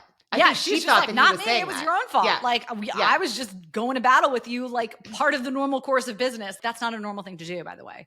Yeah. But I did think it was interesting that she said it was you the moment you accepted that you lost and you didn't keep fighting. Because we do see that she just keeps fighting and digging even when she should stop. It's like, that's like the thing that's so interesting about this whole episode is like, ultimately it's like know when to cut your losses. And she like doesn't at all. Yes. And, but anyway, so that's going to, we'll get there in a few minutes. But he says, Daniel, of course, it's the quietly motivated ones you got to watch out for. And Harper asks what he's talking about because she doesn't know that Daniel did this. And Eric says, you don't feel the knife when it goes right between your ribs. And then he walks away. So you're exactly right. Because later, as she calls Jesse, she needs to be in this headspace where she knows DVD that not only was he hiding the fact that he knew that she was going to potentially move to New York and they were going to shut down London, blah, blah, blah. But then that he also did this to Eric and that he didn't tell her. But right. And like she and Eric have the world's weirdest relationship. They do. But like her loyalty weirdly has always been to Eric, even when she was stabbing him in the back. I feel, and I have felt this entire show, that relationship takes precedence for her above all others. Yes. Yeah. And I was actually surprised that Eric has been not holding a grudge against her at all. Like me too. He seems to bear no ill will to hers. I think he's just like, you know what? She played the game and she won because that's how he plays. Yeah, that's probably true, which I actually respect now that you say that. So it makes him more likable to me. I wouldn't like it if he held a grudge. It makes him a more complex character because if he was just like Harper Sachs, you'd be like, oh, well, that's how anyone would feel. But it's like, no, he respects her more for having stabbed him in the back, but he doesn't respect DVD for it. And that's because DVD is the less morally gray character, right? DVD is like, I was doing what I thought I was supposed to do. And like, I stabbed this guy in the back, but like, that's not who I really am. I'm a good guy. Like face value. Yeah, face value. So back on the trading floor, again, share price of FastAid now starts going down a little bit. And so Harper is getting a little bit excited. So she asks Rishi if he knows what's behind the reversal. So he says he's going to look on IB, Instant Bloomberg, and start digging. And then Harper calls Jesse, who, by the way, is knocking on Gus's door because Leo had just called to get a car. And then Jesse like shows up. And so I don't think Leo calls Lyft like the rest of us, right? No. Maybe he does, and his dad's like tracking his phone, but we know that Jesse's got Leo under his thumb. Yeah. But it's funny because he's knocking on the door and Gus answers the door and he's dressed up in some kind of like ceremonial outfit. So he's has like one shoulder out, sort of colorful attire. And Jesse says, I didn't see taxi cab driver in my future, but here we are. So I guess like Jesse's there to drive them around or like to help, whatever, facilitate them getting cars. And Leo asked Jesse, why are you here? And so Jesse whispers, I can do whatever I want, right? And so he sees that Harper is calling him and he ignores it. And so he then tells Leo that he has two Escalades outside. One is to take Gus upstate, and the other is to take Leo wherever he wants. He wants to basically like go with his son and just like hang out. And Jesse then says to Gus, like, when am I going to see an ROI on that cash? Because he, again, has been paying him to be his tutor. And then Gus covers for Leo. Well, Gus covers for Leo, but also Jesse does say, I mean, you're fucking my son. The least you could do is get him into college, right? So back to your point, like he is explicit that he knows that they're having a relationship. And Leo then says, what the fuck? Jesse says, don't worry, I'm an ally. He says, don't worry, I'm an ally. Or like, I'm so rich that I can't afford not to be one or something like that. In the current culture. Yeah. There are these undercurrents kind of throughout this episode in how Gus's sister speaks to him about the open secrets in their family. Yes. Like they know he's gay. They're fine with it up to a point. They know he's not working. They're fine with it up to a point. Yep. Jesse's like, my son is gay. I'm fine with it up to a point. But you talked about performative things. He doesn't say, I'm fine with it because I care about my son. He's like, I'm fine with it because it's the right thing to do in the current political climate. And I'm a rich guy with a big public persona. But it also like, it fits with the character. Yes. 100%. So Gus then says, Leo is still waiting to hear back. We know that Leo has heard he hasn't gotten in, but Jesse tells Leo that he's cleared his whole schedule, wants to have lunch with Leo. And Jesse is like pleading with his son. He wants to spend time with him. And Leo wants none of it. He walks off. And Jesse says, all we have is work, huh? And I interpreted that to mean like he is trying so hard to have this relationship with his son and his son wants none of it. Yeah. So it's like, if you can't have a relationship with your family, then what else is there? It's just work. Yep. Which was actually kind of sad. Yeah, I mean, it is really sad. And it's what Jesse said to Harper. He was like, I came to London not to do business with you. I came here to London because of my son. And with Gus has found meaning outside of work. Gus finds meaning in supporting the mentally unstable guy who's in his office. And everyone's telling him that's the wrong meaning. You need to find meaning through work. Right. With that said, he also has been neglecting his family. It's something that like I was thinking about. We talk so much about moms who take time away to focus on their families and all this stuff. And I think it's so wonderful.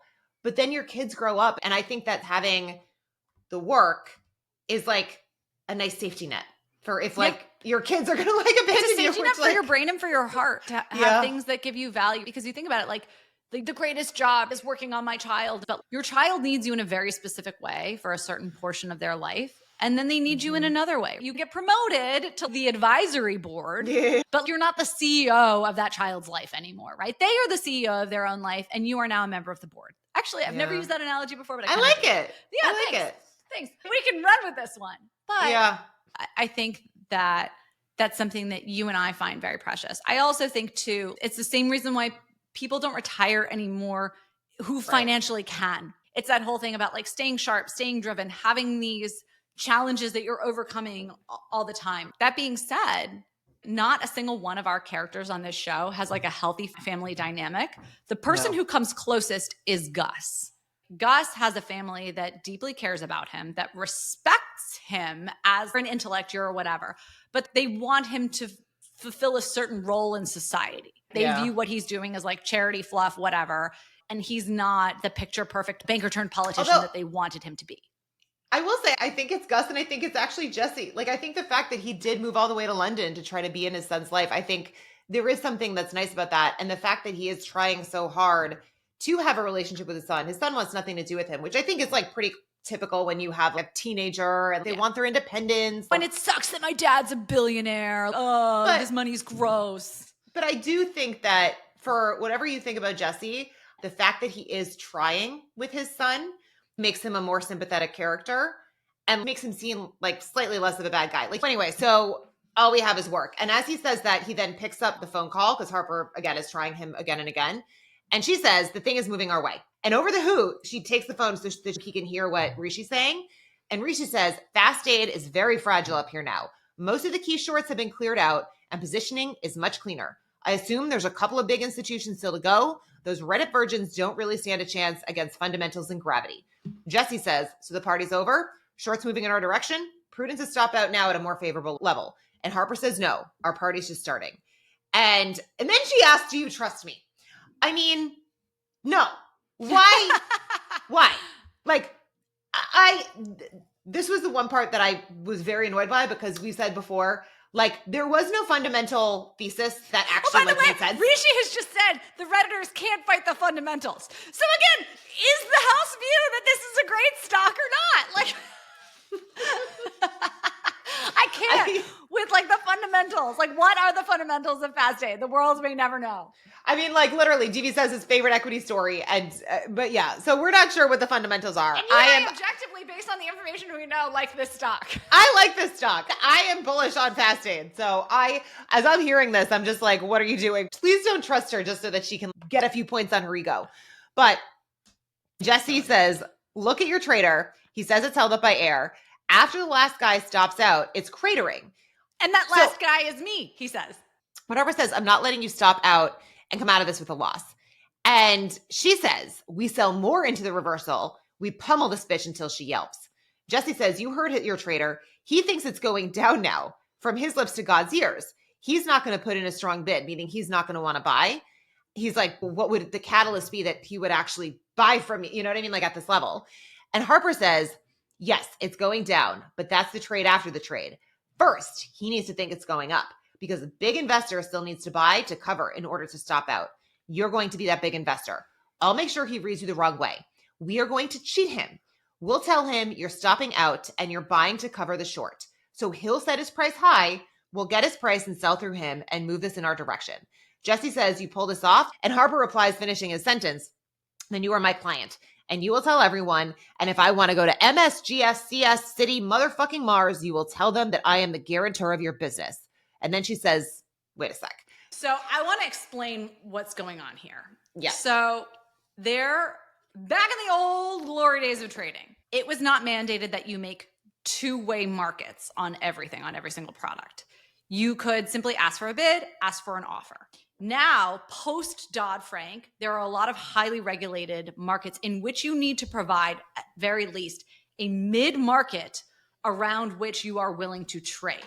And that needs to be all recorded in many, many, many different products. So basically, it can't just be, well, I made you this offer here. It needs to be recorded where you saw mid-market that you were dealing around.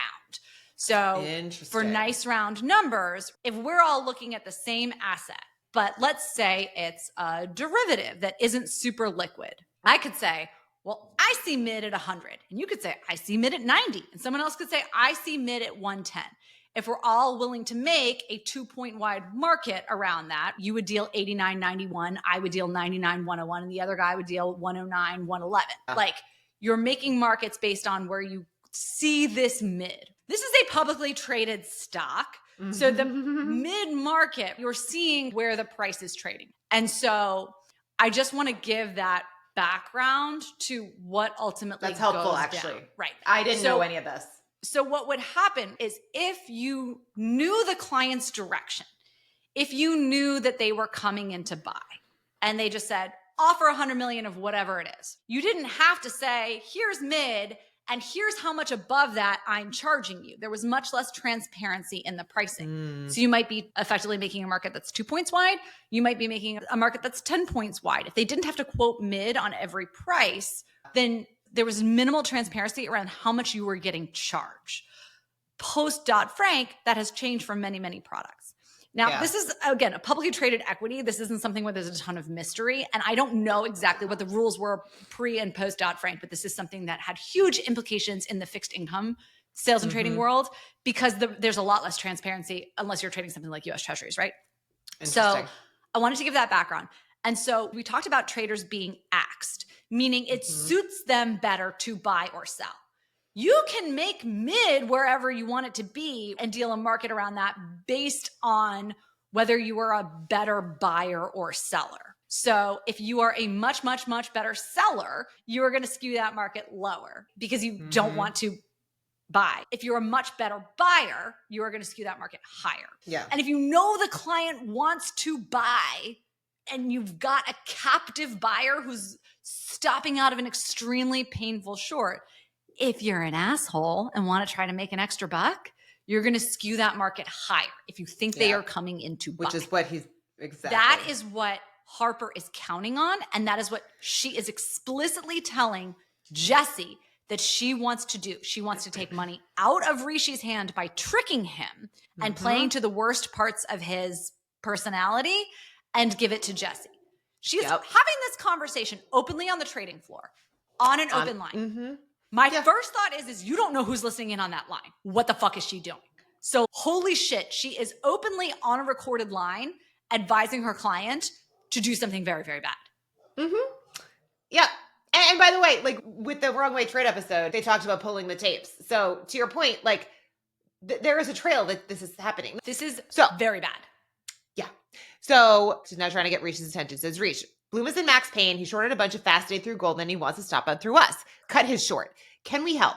And Rishi says, if the prick can hear me, I assume he has an issue with Bloom because he went through Goldman. Like that's the only thing that I like. No, is there a reason? I think we've very well established that Rishi's kind of a prick. Remember when Bloom did the block trade, he squeezed Rishi. So he knew Rishi was in pain on the block trade. That's a good point. Okay. Him. So now the tables have turned. Rishi's being told that Bloom is in pain.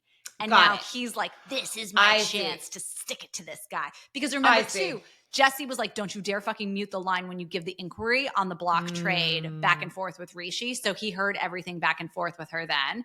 So now Rishi's like, oh, I know he can hear me. I want him to know how badly I'm going to screw him over on cutting his losses. I see. Because I thought that he had previously almost been happy because, again, him coming in had saved them. But it seems like he was happy with Harper, but not necessarily happy with Bloom. So this all makes sense. He was happy that like the trade got done. That the trade was done. He didn't lose $50 million plus. Exactly. Okay. Got it. Okay. So he says, if the prick can hear me, he says he loves FastAid, but getting out is going to cost him. Harper asks how wide Rishi can be in 19 million shares. Bloom hears this and says, actually, tell him the exact amount is 18,952. So we'll think that it's an unwind, right, by being very specific. Rishi says that he can. By the way, if you want to trick someone, that's smart and that's dirty. Yep. So Rishi says he can. He says last trade was 92, can make him 60 points wide round the mid if he guarantees the trade now. So this, by the way, I didn't know what you just explained before. So like this makes more sense that he would say it that way. So like if last trade was 92 and he makes it 60 points wide around that, it's 91.70 at 92.30. So it's like 30 cents in each direction. Yeah, when he said points, by the way, I was like, points. Points to me means percentage points. So, but yes, if it's 60 wide, it's 30 in each direction. So he's 30 from mid. Whatever these units are. Again, not an equities trader, but like assuming we mean cents. Okay, so he says, last trade was 92, trading up. I'll make you 60 points wider on my bid. Bloom says, tell him to wait.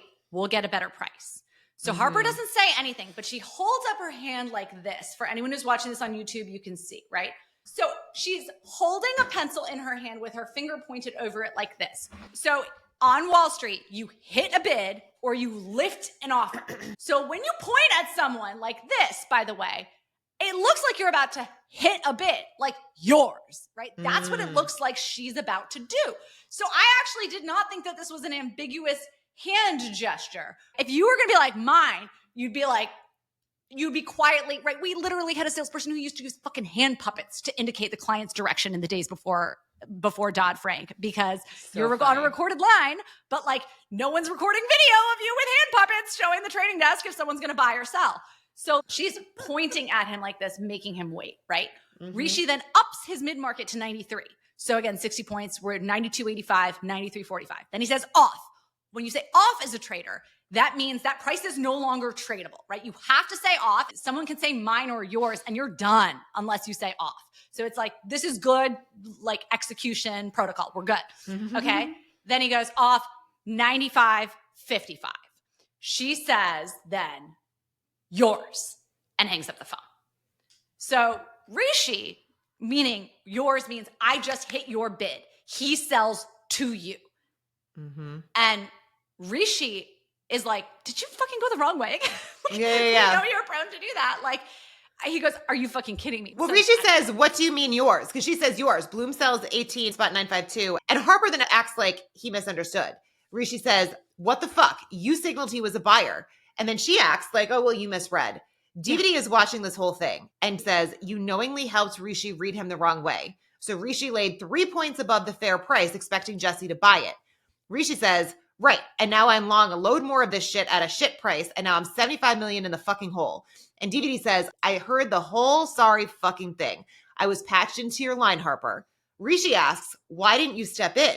And DVD says, I wanted proof of who she was. Before we get to all of this, there is one little line that we have to say. Rishi says, Harper, I'm the fucking spiv. You don't spiv the spiv. The term spiv is like the traderiest of tradery terms, and I'm so happy they use that term. It's someone who fucks around in the market. It's a derogatory thing you can call a client. Like, I was just spivving around in the market. It's like, oh, that guy's a spiv. Don't trade with him. Like, blah, blah, blah, blah, blah. My husband's Peloton username is literally Spivinaci. Okay. It is such an if you know term, and it brought me so much joy. So funny. He literally uses that term daily. So I just wanted to throw that in. But yeah, all of a sudden there's the big reveal that DVD was listening in the whole time, which, by the way, I would have expected. It is the correct thing for a manager to do. Like, Eric was letting Harper execute wrong way trades till the cows come home, totally unsupervised. So he's being a good manager because also this is a huge trade. It's a delicate thing. He knows how sensitive this is for Bloom. He should have been listening. And he's probably been horrified by what he heard. But also because, like, he's been skeptical that something's up this whole time. Because he's been like, something doesn't smell right. I pitched him on why FastAid was great, and now he's short. What's going on? So, like, this all completely tracks that he would be freaking listening in to figure out what the frick is going on. So, again, DVD says, I want a proof of who she was. Rishi's like, she blew up my whole year. And Harper says, well, then who are you then? Face value. I knew you were full of shit. Go fuck yourself. And DVD says, I have to take this upstairs. Log out of your Bloomy. Fucking now, I'm not fucking around. And Harper then watched the stock price drops, and then it starts ticking back up again. And Rishi's just like, well, would you look at that? It's starting to tick up. Turns out your man's no match for the internet, love. And DVD just like screams, get the fuck off my floor. And Harper turns off her Bloomberg and then walks off. I want to make the point that he does not scream. He's sitting there with a toothpick in his mouth like Mr. Americana, and he just says, get off my fucking floor. He has completely emotionally stopped out on her. There is no emotion behind this. Like, interesting. He is done. Yes, the first time he said it, he was like, get off my fucking floor. Like, he was emotional. Yeah, he was emotional. So that's a good point. Yes, so the second time he was not. Yep. He's like, oh, this is over. This isn't like, you need to leave now. Like, I need to clean up your mess. The emotion. This is like, oh, wow, we are done. Mm-hmm. She looks utterly shell-shocked. Yeah. So next scene, we're with Yaz and Celeste. This was a long lunch. This kind of reminds me of, again, the Wrong Way Trade episode where it's like the longest 10 minutes ever day, or whatever. Yeah. So Celeste tells Yaz that basically her wife or partner, like, that they have an open relationship, and that she had told her the day before about what was going on. And it was funny because, like, Yaz, all of a sudden, it's like somehow that alone like hits her that this is really fucked up. And I don't know if it's because she feels like she's being used for revenge, because the Celeste mentions that it's her wife that is the one that's more promiscuous in their relationship. Yeah. They basically have an open relationship. And so I think that Yaz feels like she's being used instead of almost like the temptress. I think that people who participate in affairs, it's always about ego. And I think there's the ego of the person who is the cheater. And I also think that there's the ego of the other man or woman who is like, I'm special. Yes. I'm so special. I was able to get them. Like, you were willing to step out on your committed relationship for me. And I do think that Yasmin is in this really troubled headspace where having Celeste be like, oh no, I can't have feelings for you. And then being like, oh wait, I can. Like, she's like, I'm so special that I led my boss to make this terrible decision. And it turns out that this is just another Tuesday for Celeste. Yeah. And like, Yasmin's not special. It seemed almost like Celeste was trying to make it that she is almost doing this to get back at her wife who has been stepping out on her. So it's like, this was almost a way for her to get even with her wife, rather than she's so attracted to Yaz. It was a little confusing to me why it like all of a sudden hit her that like, shit, this is a really fucking dumb thing to do. You're literally leaving a desk, trying to find a better environment, and you sleep with your boss like literally the day that you're leaving. Like, could you have fucked up anymore? Um, Yep. And so anyway, so then she basically now leaves. She goes back on the desk and Kenny asks if she had a good lunch. And Venetia is helping Yaz like pack up her stuff. And Venetia actually opens the drawer, finds the picture where Robert had the underwear over his head from last season. I forgot about that. And Yaz is like, oh, it's in jest. And they start talking and Venetia mentions that Robert's kind of mentoring her. Yeah. And Yaz is like, as I go on, I'm more and more certain that he's one of the good ones.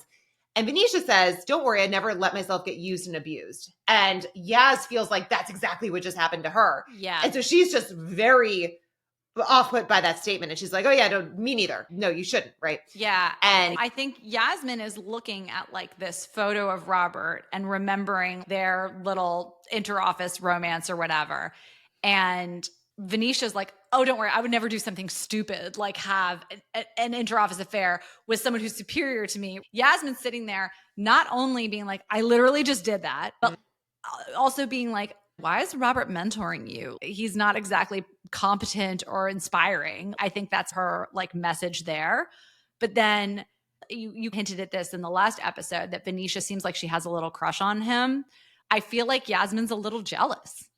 Then Yasmin says to Venetia, I know I've not been much of a mentor, but if you need anything at all, I'm just upstairs. It's a nice gesture, but I also think it speaks to this zero-sum game that a lot of women are taught from birth, that this competition with other women is. And I think that now that they're no longer on the same desk, Yasmin realizes that she never should have felt so competitive with her for the scarce position and resources and affection or whatever. So she's opened some space in her heart to care about Venetia. And I do think it's almost easier to have mentors or mentees who aren't in your direct sphere. So that element of competition is removed. Yep. And it's like, oh, well, if we're not competing for the exact same things, I'd love to help you out. yeah. And I think there's the other element too, which is the same way we said you meet Jackie in a vacuum and she's very off-putting. You meet Venetia in a vacuum. She's very off-putting. But as soon as you get to know her, where you're like, oh my God, like you basically gave yourself an eating disorder when you were at school. You were so type A, like you're all these things. Of course, that's how you're going to act. I think so many people, if you meet them without the broader context of who they are, they can be an asshole. Like you cannot like people. There's been so many people I've met and my initial reaction is like, I freaking hate you. Like, and then you get to know them and you start to feel like, oh, you do bring a lot to the table. And like the personality, that one aspect I saw, it makes sense in the broader context of everything else going on. And so I think that it's a similar thing where it's like, once you zoom out and you know a little bit more about her, she's a lot less threatening, a lot less obnoxious. And she just like makes more sense. Well, and again, her whole setting boundaries thing wasn't that she didn't want to work hard. She knows the meaning of hard work. She is such a hard worker. She works herself to the bone. You see it through the lens of after that Oxford episode. Think back to her being like, aren't we not getting salads anymore? Like, I feel like that takes away from the learning or whatever. Think about, by the way, how much it took for her to set those boundaries. Yeah, but I also think it's how you are almost taught that you should act. I think that this younger generation is taught you need to set boundaries, you need to do all this stuff because like it was a reaction to what was initially a problem. And then it becomes this thing where you think you're supposed to act this way because you've been told you're supposed to, but now you start applying it to places where you're like, really, you shouldn't be applying it there. Like that's the wrong application of like the message. But I think that so much of it is like she was trying to do the right thing. She was doing what she thought she was supposed to do and didn't realize how it came across, which was like. Also, great point. So anyway, so now we are at Eton and they're in a church and Sadie and Gus are sitting next to each other. And Gus is fidgeting and whatever. And so Sadie asks if he has somewhere to be. And he's like, oh, I just have a work thing later. Because remember, he like wants to go back so we can help this like crazy dude. And Sadie says, we're staying in London for a week. Come around for dinner, you and Leo. You can see your nephew, you know, in person. And Gus apologizes for being absent and starts asking how his nephews are. Again, his sister clearly has kids. And she says, they're walking reminders that we're all going to die. And Gus says, fuck, they're walking already? And Sadie replies, well, we haven't got much left, have we? Gus says, sounds morbid. But I think what she's saying, and I don't know if you experience this, when you have kids, it's this timer that gets set that then is constantly ticking up. And it's so crazy. When you're talking about something that happened in the past, you're not really reminded of time passing the way you are when you have a child and their birthday continues to like get bigger and bigger. This is why I like the writings, why I like the show. They do tend to kind of capture in these little scenes sometimes, these very real truisms about life. So Gus says, we'll blink and we'll be back here with both of them. Because I guess she has probably twins. 2 children. Yeah. And she says that her husband tried to sign them up from the hospital. So I assume for Eton, which actually like totally tracks that people, it's so crazy how you need to sign your kids up for like stuff. Literally like you're like pregnant. You're like, I need to get them into like high school right now. But Sadie says, you know, you have to take the promotion, right? It's admirable what you've been doing, but you need to get going again and not throw your life away. You told them, meaning your parents, you did 3 years at Pierpoint and you did less than a year. You spent a year treading water, not contributing, static yet unstable. You've barely seen any of us. They gave you latitude in other parts of your life, which is, again, to your point, you said this earlier. They gave you space to be gay, yeah. Yeah, they're accepting that you're gay. And she says they don't really care anymore. I mean, they care a little, as much as they're ever going to care. But this instability, they won't tell you, but it's killing them. It's social work. It has no visible trajectory. You're bailing out the boat with the water just rushing back in. One man can't make a difference there. Gus retorts, that's a virtuoso piece of rhetoric. Well done. And Sadie says she'd be, meaning probably their mom, she'd be a lot less subtle if she got going. They want us to live up to their expectations. Otherwise, what was this all for? Gus is like, not sure that's physically or spiritually possible. Sadie says, then live up to your potential. Don't you have the responsibility to give your kids what you got? You're going to do that on what, $17,000 a year? It's time to stop dancing, which goes back to what his aunt apparently said. What they're really getting at here is the concept of legacy. They are all legacy admits to Eton and Oxford. She's got a legacy that she's passing down to her children. And Gus is really contemplating, I think, what his legacy will be in this world. He has felt like he is leaving a legacy by maybe making the citizenry of their district feel better and thinks he's been making an impact. And he's been making an impact with Leo, but it's been ineffectual. And he hasn't been making an impact in his own life. And he hasn't been making an impact in his family life the way that they want him to. There's a very specific way. It's not enough to just do good. And for them, doing good isn't something that individuals can do. It's just a drop of water in the ocean. And it's forcing Gus to question what he's been doing in his current role and the type of legacy that he didn't really care about leaving, but might now actually. Yeah. So back on the desk, we're now back with Kenny and Yaz. And Yaz has her banker box with all of her shit in it. And Kenny's on the phone and asks Yaz if she knows who the number 2 is at Millennium, because he's about to like hop on the phone and he needs to know what the guy's name is. And again, I think that what they're trying to get at here, I've said this before, is just showing that she actually was like adding a positive value. She was good at her job and that she was doing all these things. Gamma and Vega that knows who the name of the portfolio manager is. In fairness, she's a salesperson. And remember we talked about like she knew the names of the kids of Anna, you know what I mean? Like, so she did do a number of the things. Yes.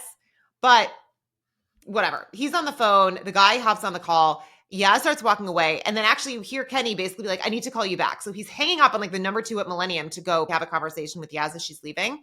And so she's walking off the trading floor. He opens the door and he's making like small talk. He's asking about how much entertaining she's doing because he is in recovery. And when she starts listing how many nights a week she'll be entertaining, whatever, he's like, oh yeah, those are all just stamps on a drunken asshole's passport. He's expressing kind of a little bit of concern for her in terms of like how much drinking and partying she's doing, like in the framework of, and then he says, you spend that much time with your boss and they become your spouse. And then Yaz says, well, that's why you don't cross a line, do you? And then realizing how fucked up, she says that. No, she said. She's thinking about Celeste. Celeste, yep. But she then realizes. She's talking about him. Well, yeah, because, and she realizes that too. And she's like, oh shit. Like, she's like, fuck, Kenny, that was not a dig at you. Honestly, it was a promise to my future self. And he says. Future self as in like literally different from who you were 1 hour ago. Yes. And Kenny says, future selves, those are pesky fuckers to please. But he says, look, I don't know if it's having to pick up Wendy's slack or the prospect of having to manage people with some degree of competency, but I need to. Yaz cuts him off because she knows he's going to give him like an apology. She's like, no, it's unnecessary. And Kenny's like, I need to. So he says, you give someone like me a little bit of power. I don't know. Yaz says it's a hierarchy. I get it. Kenny says, nah, that's shit. It's scapegoating. I sat under Wyndham and he was never anything but fair. And sometimes I wonder what my career would have looked like if I was under someone like me, like I was. Yaz is like, well, it's a lottery who you sit next to. You know, I've won plenty of those in my life. I mean, she's obviously been born very wealthy, like silver spoon, blah, blah, blah. And there was actually that dynamic last season where Kenny was like Irish and clearly was coming from a much, of her status. He was super jealous. Yeah. Exactly. And Kenny says, well, I'm glad you're ending up somewhere you're going to flourish because I really do want that for you. And I'm sure you don't want to hear anything about me, but for the millionth time, you're probably worried this is just more of my own bullshit. But from a place of empathy, I need to say this. And he's tearing up as he's saying this. And he just says, I'm so sorry, Yasmin. And then again, he's holding back tears as he walks onto the trading floor. Mhm. So I have said this before. I'm really happy that they did this to Kenny's arc and they just like made him so much more of a likable character. And it's funny. There's so many characters that are so flawed. And usually I always feel like when characters have a change, it's like they always then go back to their initial self. And you don't see that with him. Like this is like a real change. And he actually like became a better person and like stuck with it. So I don't know. It makes me happy. It's like people Yasmin's can change. becoming Kenny. the worst version of herself. Yeah, it's a total reversal. Everything Kenny touches turns to gold. He's taking this sobriety arc, and we had that encounter with that PWM client who unlocked all these new opportunities for him. The team is getting along better than ever.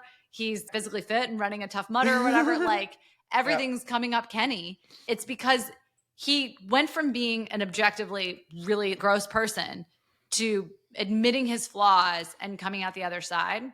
Yasmin went from like kind of a flawed person to now being kind of objectively gross. Mm-hmm. And I think that it's very much a reversal of fortune for them. Mm-hmm.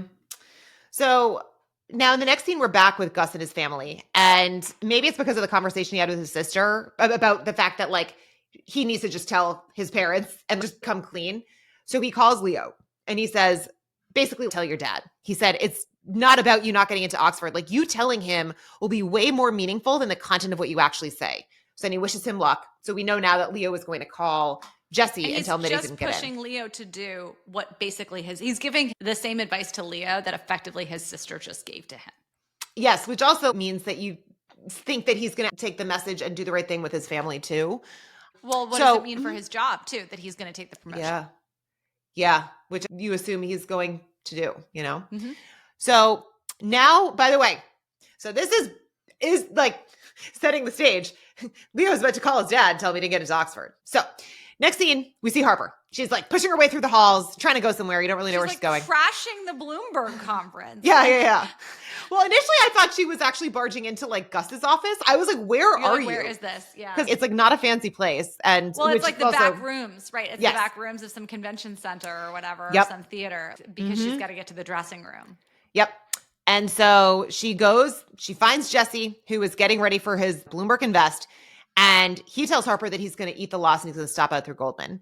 So when Jesse says he's just going to stop out, he says Martingale always loses eventually. So that's a specific betting strategy where you basically double down after each loss. It's effectively like a method to recover from losing streaks in a trading strategy. It's not one I ever implement because I'm so risk averse, but this is an actual financy term. So I figure like we should just define it. No, I'm glad you did. It was not a term that I was familiar with. So I'm glad not one that I was either. I had to look it up. Why it's risky. The Martingale strategy can lead to large losses if you don't have enough money to keep doubling your bets. The strategy's expected value is 0, meaning that while you might win a small amount, you're likely to lose a lot more. In the casino, a house's edge means that the expected value is negative. And again, at face value, doubling your bet every time you lose, like seems like a bad fucking idea. Okay, yeah, no. And he's like talking about just how he looks. He's like changing subject. He's like, I look like a fucking clown. And Harper then says, you can't buy the first flush of a career, that white heat of a career trajectory just starting out. You gave that to me and you can feel it again. You're really going to let the fucking mob win over you, Jesse fucking Bloom? Jesse laughs and he says, you're appealing to the worst part of me. And Harper says, the part that thrills you. I don't have to tell you that it's gamified. You strip away the jargon, the expertise, the fucking ceremony. You chose a career in the ultimate game. And you chose me because I remind you that it can still have meaning if you win. Go out there, talk your fucking book, just like you did with the pandemic. Go out there, say the highest conviction short of your life is FastAid. It's a piece of shit. It belongs in the dirt. You have the power to obliterate it just by dint of who you are. Welcome to the feeling. And as she says it, Jesse gets the call from Leo. Because by the way, he was buying into it. I think he might have done it, but he gets the call from Leo, who tells him, obviously, that he didn't get into Oxford. Jesse tells her to get lost.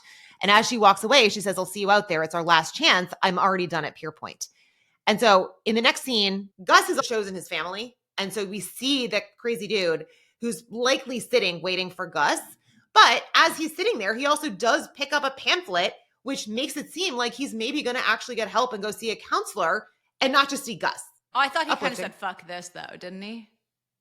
Oh, maybe. You're probably right. I feel like that makes more sense. Usually these shows are not like happy shows. It's not like then the guy goes and gets a counselor and everything ends up great. So that makes more sense. I was surprised, but I took it as he was going to get help. But I think your interpretation is more spot on. So then next scene now where Harper is at the Bloomberg Invest. Gus's boss, by the way, is there. She's in the audience. And somebody then comes out and tells the crowd that Jesse will not be coming on stage, obviously because he was like super upset about what he talked to his son about, or like wanted to go talk to him or whatever, like wanted to be a good dad. Regardless, he's not going out and doing the Bloomberg Invest, which obviously leads Harper a little bit up shit's creek without a paddle. So then back at the Purepoint office, we see Harper walk into Eric's office. Eric has like his feet up on the desk because he's like reading a book. So over it. And she says, "Are we worth a bit away?" Eric just says, "Shut the door, take a seat," and the episode ends. But I am excited that our two amigos are back together. And who are two amigos? Eric and Harper. Oh, okay. I like them. Like Harper and Yasmin? Yes, I'm so glad that Eric and Harper are back together. But I like that when they're not fighting too. I like it when Yaz and Harper are friends. I like it when Eric and Harper are good. Because it's like kind of a fucked up relationship. I want them to win together. I'm rooting for them. Yeah. So, all right. So bullish and bearish. Who are we bullish on? Eric, because I feel like maybe there's a path for him to get out of senior relationship management now. And then who are we bullish for? But it's funny because I'm bearish on Harper because of all of the fireable offenses that she has committed thus far, this was unwatchably awful. This was watching this go down where she's literally saying, we're going to cheat him. We are going to lie to my trader. We are going to defraud the trading desk of the bank for which I work. I mean, the fact that like her security badge wasn't deactivated on the spot is shocking. Yes. Like normally they would have people from security come and walk you off the desk. I mean, you might be escorted out in handcuffs. This was really fucking bad. Yeah. I'm going to say bearish on Yaz. I think that she basically is so effed. It's funny. I actually don't remember what happens the rest of this season. But you're like I have a feeling. I mean, I have a feeling it doesn't seem great. It's like I know where she ends up next season, but I don't remember how she gets there. I'm not going to tell you. I'm just saying. I'm like, I don't remember how she gets there. And then bullish. I mean, I like kind of have to say Eric too. But if I need to pick somebody different, maybe Gus, because he's like possibly going to be making the right decisions. I have a feeling maybe Jesse did stop out on his whole position. This is the last we see of Jesse Bloom. He's been my favorite character this season, but I thought they were going to have a plot line where Gus's political position was ultimately like the season's not over yet, Jen. I know. Yeah. I just like, I don't think he stops out on his short here. Like, I don't think this is the end of it. And I'm really excited about Gus coming back into play now, having accepted this promotion and having this, I've assumed since it was like, Gus is involved in healthcare that there was going to be something. I thought it was going to be this episode where there's going to be some inside info that he has and he has to have like a moral battle with himself about whether or not to like share with Harper or Harper's going to fucking steal it from him or whatever. I don't know. Yeah, I will say, because he said he was going to stop out through Goldman, but then he was kind of picking up what she was putting down. He was biting. I thought he was going to. I thought he was going to go right out there and talk his book until the second Leo called. And Oh, that's 100%. Exactly. So I think you're right. I don't think he stopped. I literally don't remember. He said he was going to this because this was a great episode. This was written by people who have been around a trading floor before, and it made me very, very pleased. They've been around a trading floor. They don't know how to get a story straight, but like when I say story, like a story about a company and fundamentals. Fundamentals. Like they know how the trades work, but the fact that there actually is a story that makes sense for this company, but then they keep saying it's a piece of shit. But then it's like, oh, it's their highest conviction thing, and it is also an acquisition target where they're going to get like all these NHS contracts. So like that was my one thing. I feel like they kind of backed themselves into a corner because they wanted to like do this thing. They wanted to show the short squeeze. There was never a rationale for why Harper told him to short it, except for she just like wanted to like stab DVD. Yeah. So, but then I didn't understand why everybody else was like, yeah, it's a piece of shit. It's a terrible company. When you're like, no, it's not. When you're like, there's literally nothing but bullish signals I've heard about. Yes, 100%. And like some Amazon guys, their chief technology officer, Amazon's looking to buy them. Everything was bullish. Yeah. And it was just, she didn't like it because she didn't want Jesse to buy FastAid because that was DVD's idea. It would be like someone initiating a new short in GameStop in our story, like the day after the Chewy guy took the role. You know what I'm saying? Mm-hmm. Like, oh, this seems like the best time to sell this stock. This is my highest conviction short. It's like there's finally a bullish signal in this thing. Like, what are you doing? Yeah. So anyway, thank you guys. We will say we are We're going dark for maybe a week or two. We just have a lot of stuff to catch up on. But we will be finishing the series in the next couple of weeks. And the season. The season. Yeah, We'll the series we will also be. We will be done We will with do season 3 by the time season 4 airs. That is our commitment to you guys. And we'll do it. We'll do it live in real time. And if any of you know anyone at HBO and want to get this little podcast in front of them, please help a sister out. Yes. And we would love to interview any of the actors. Again, I would love if you're listening. Harper. But so anyway, thank you guys again. And if you haven't already done so, please leave us a written 5-star review and we will see you next time. Bye.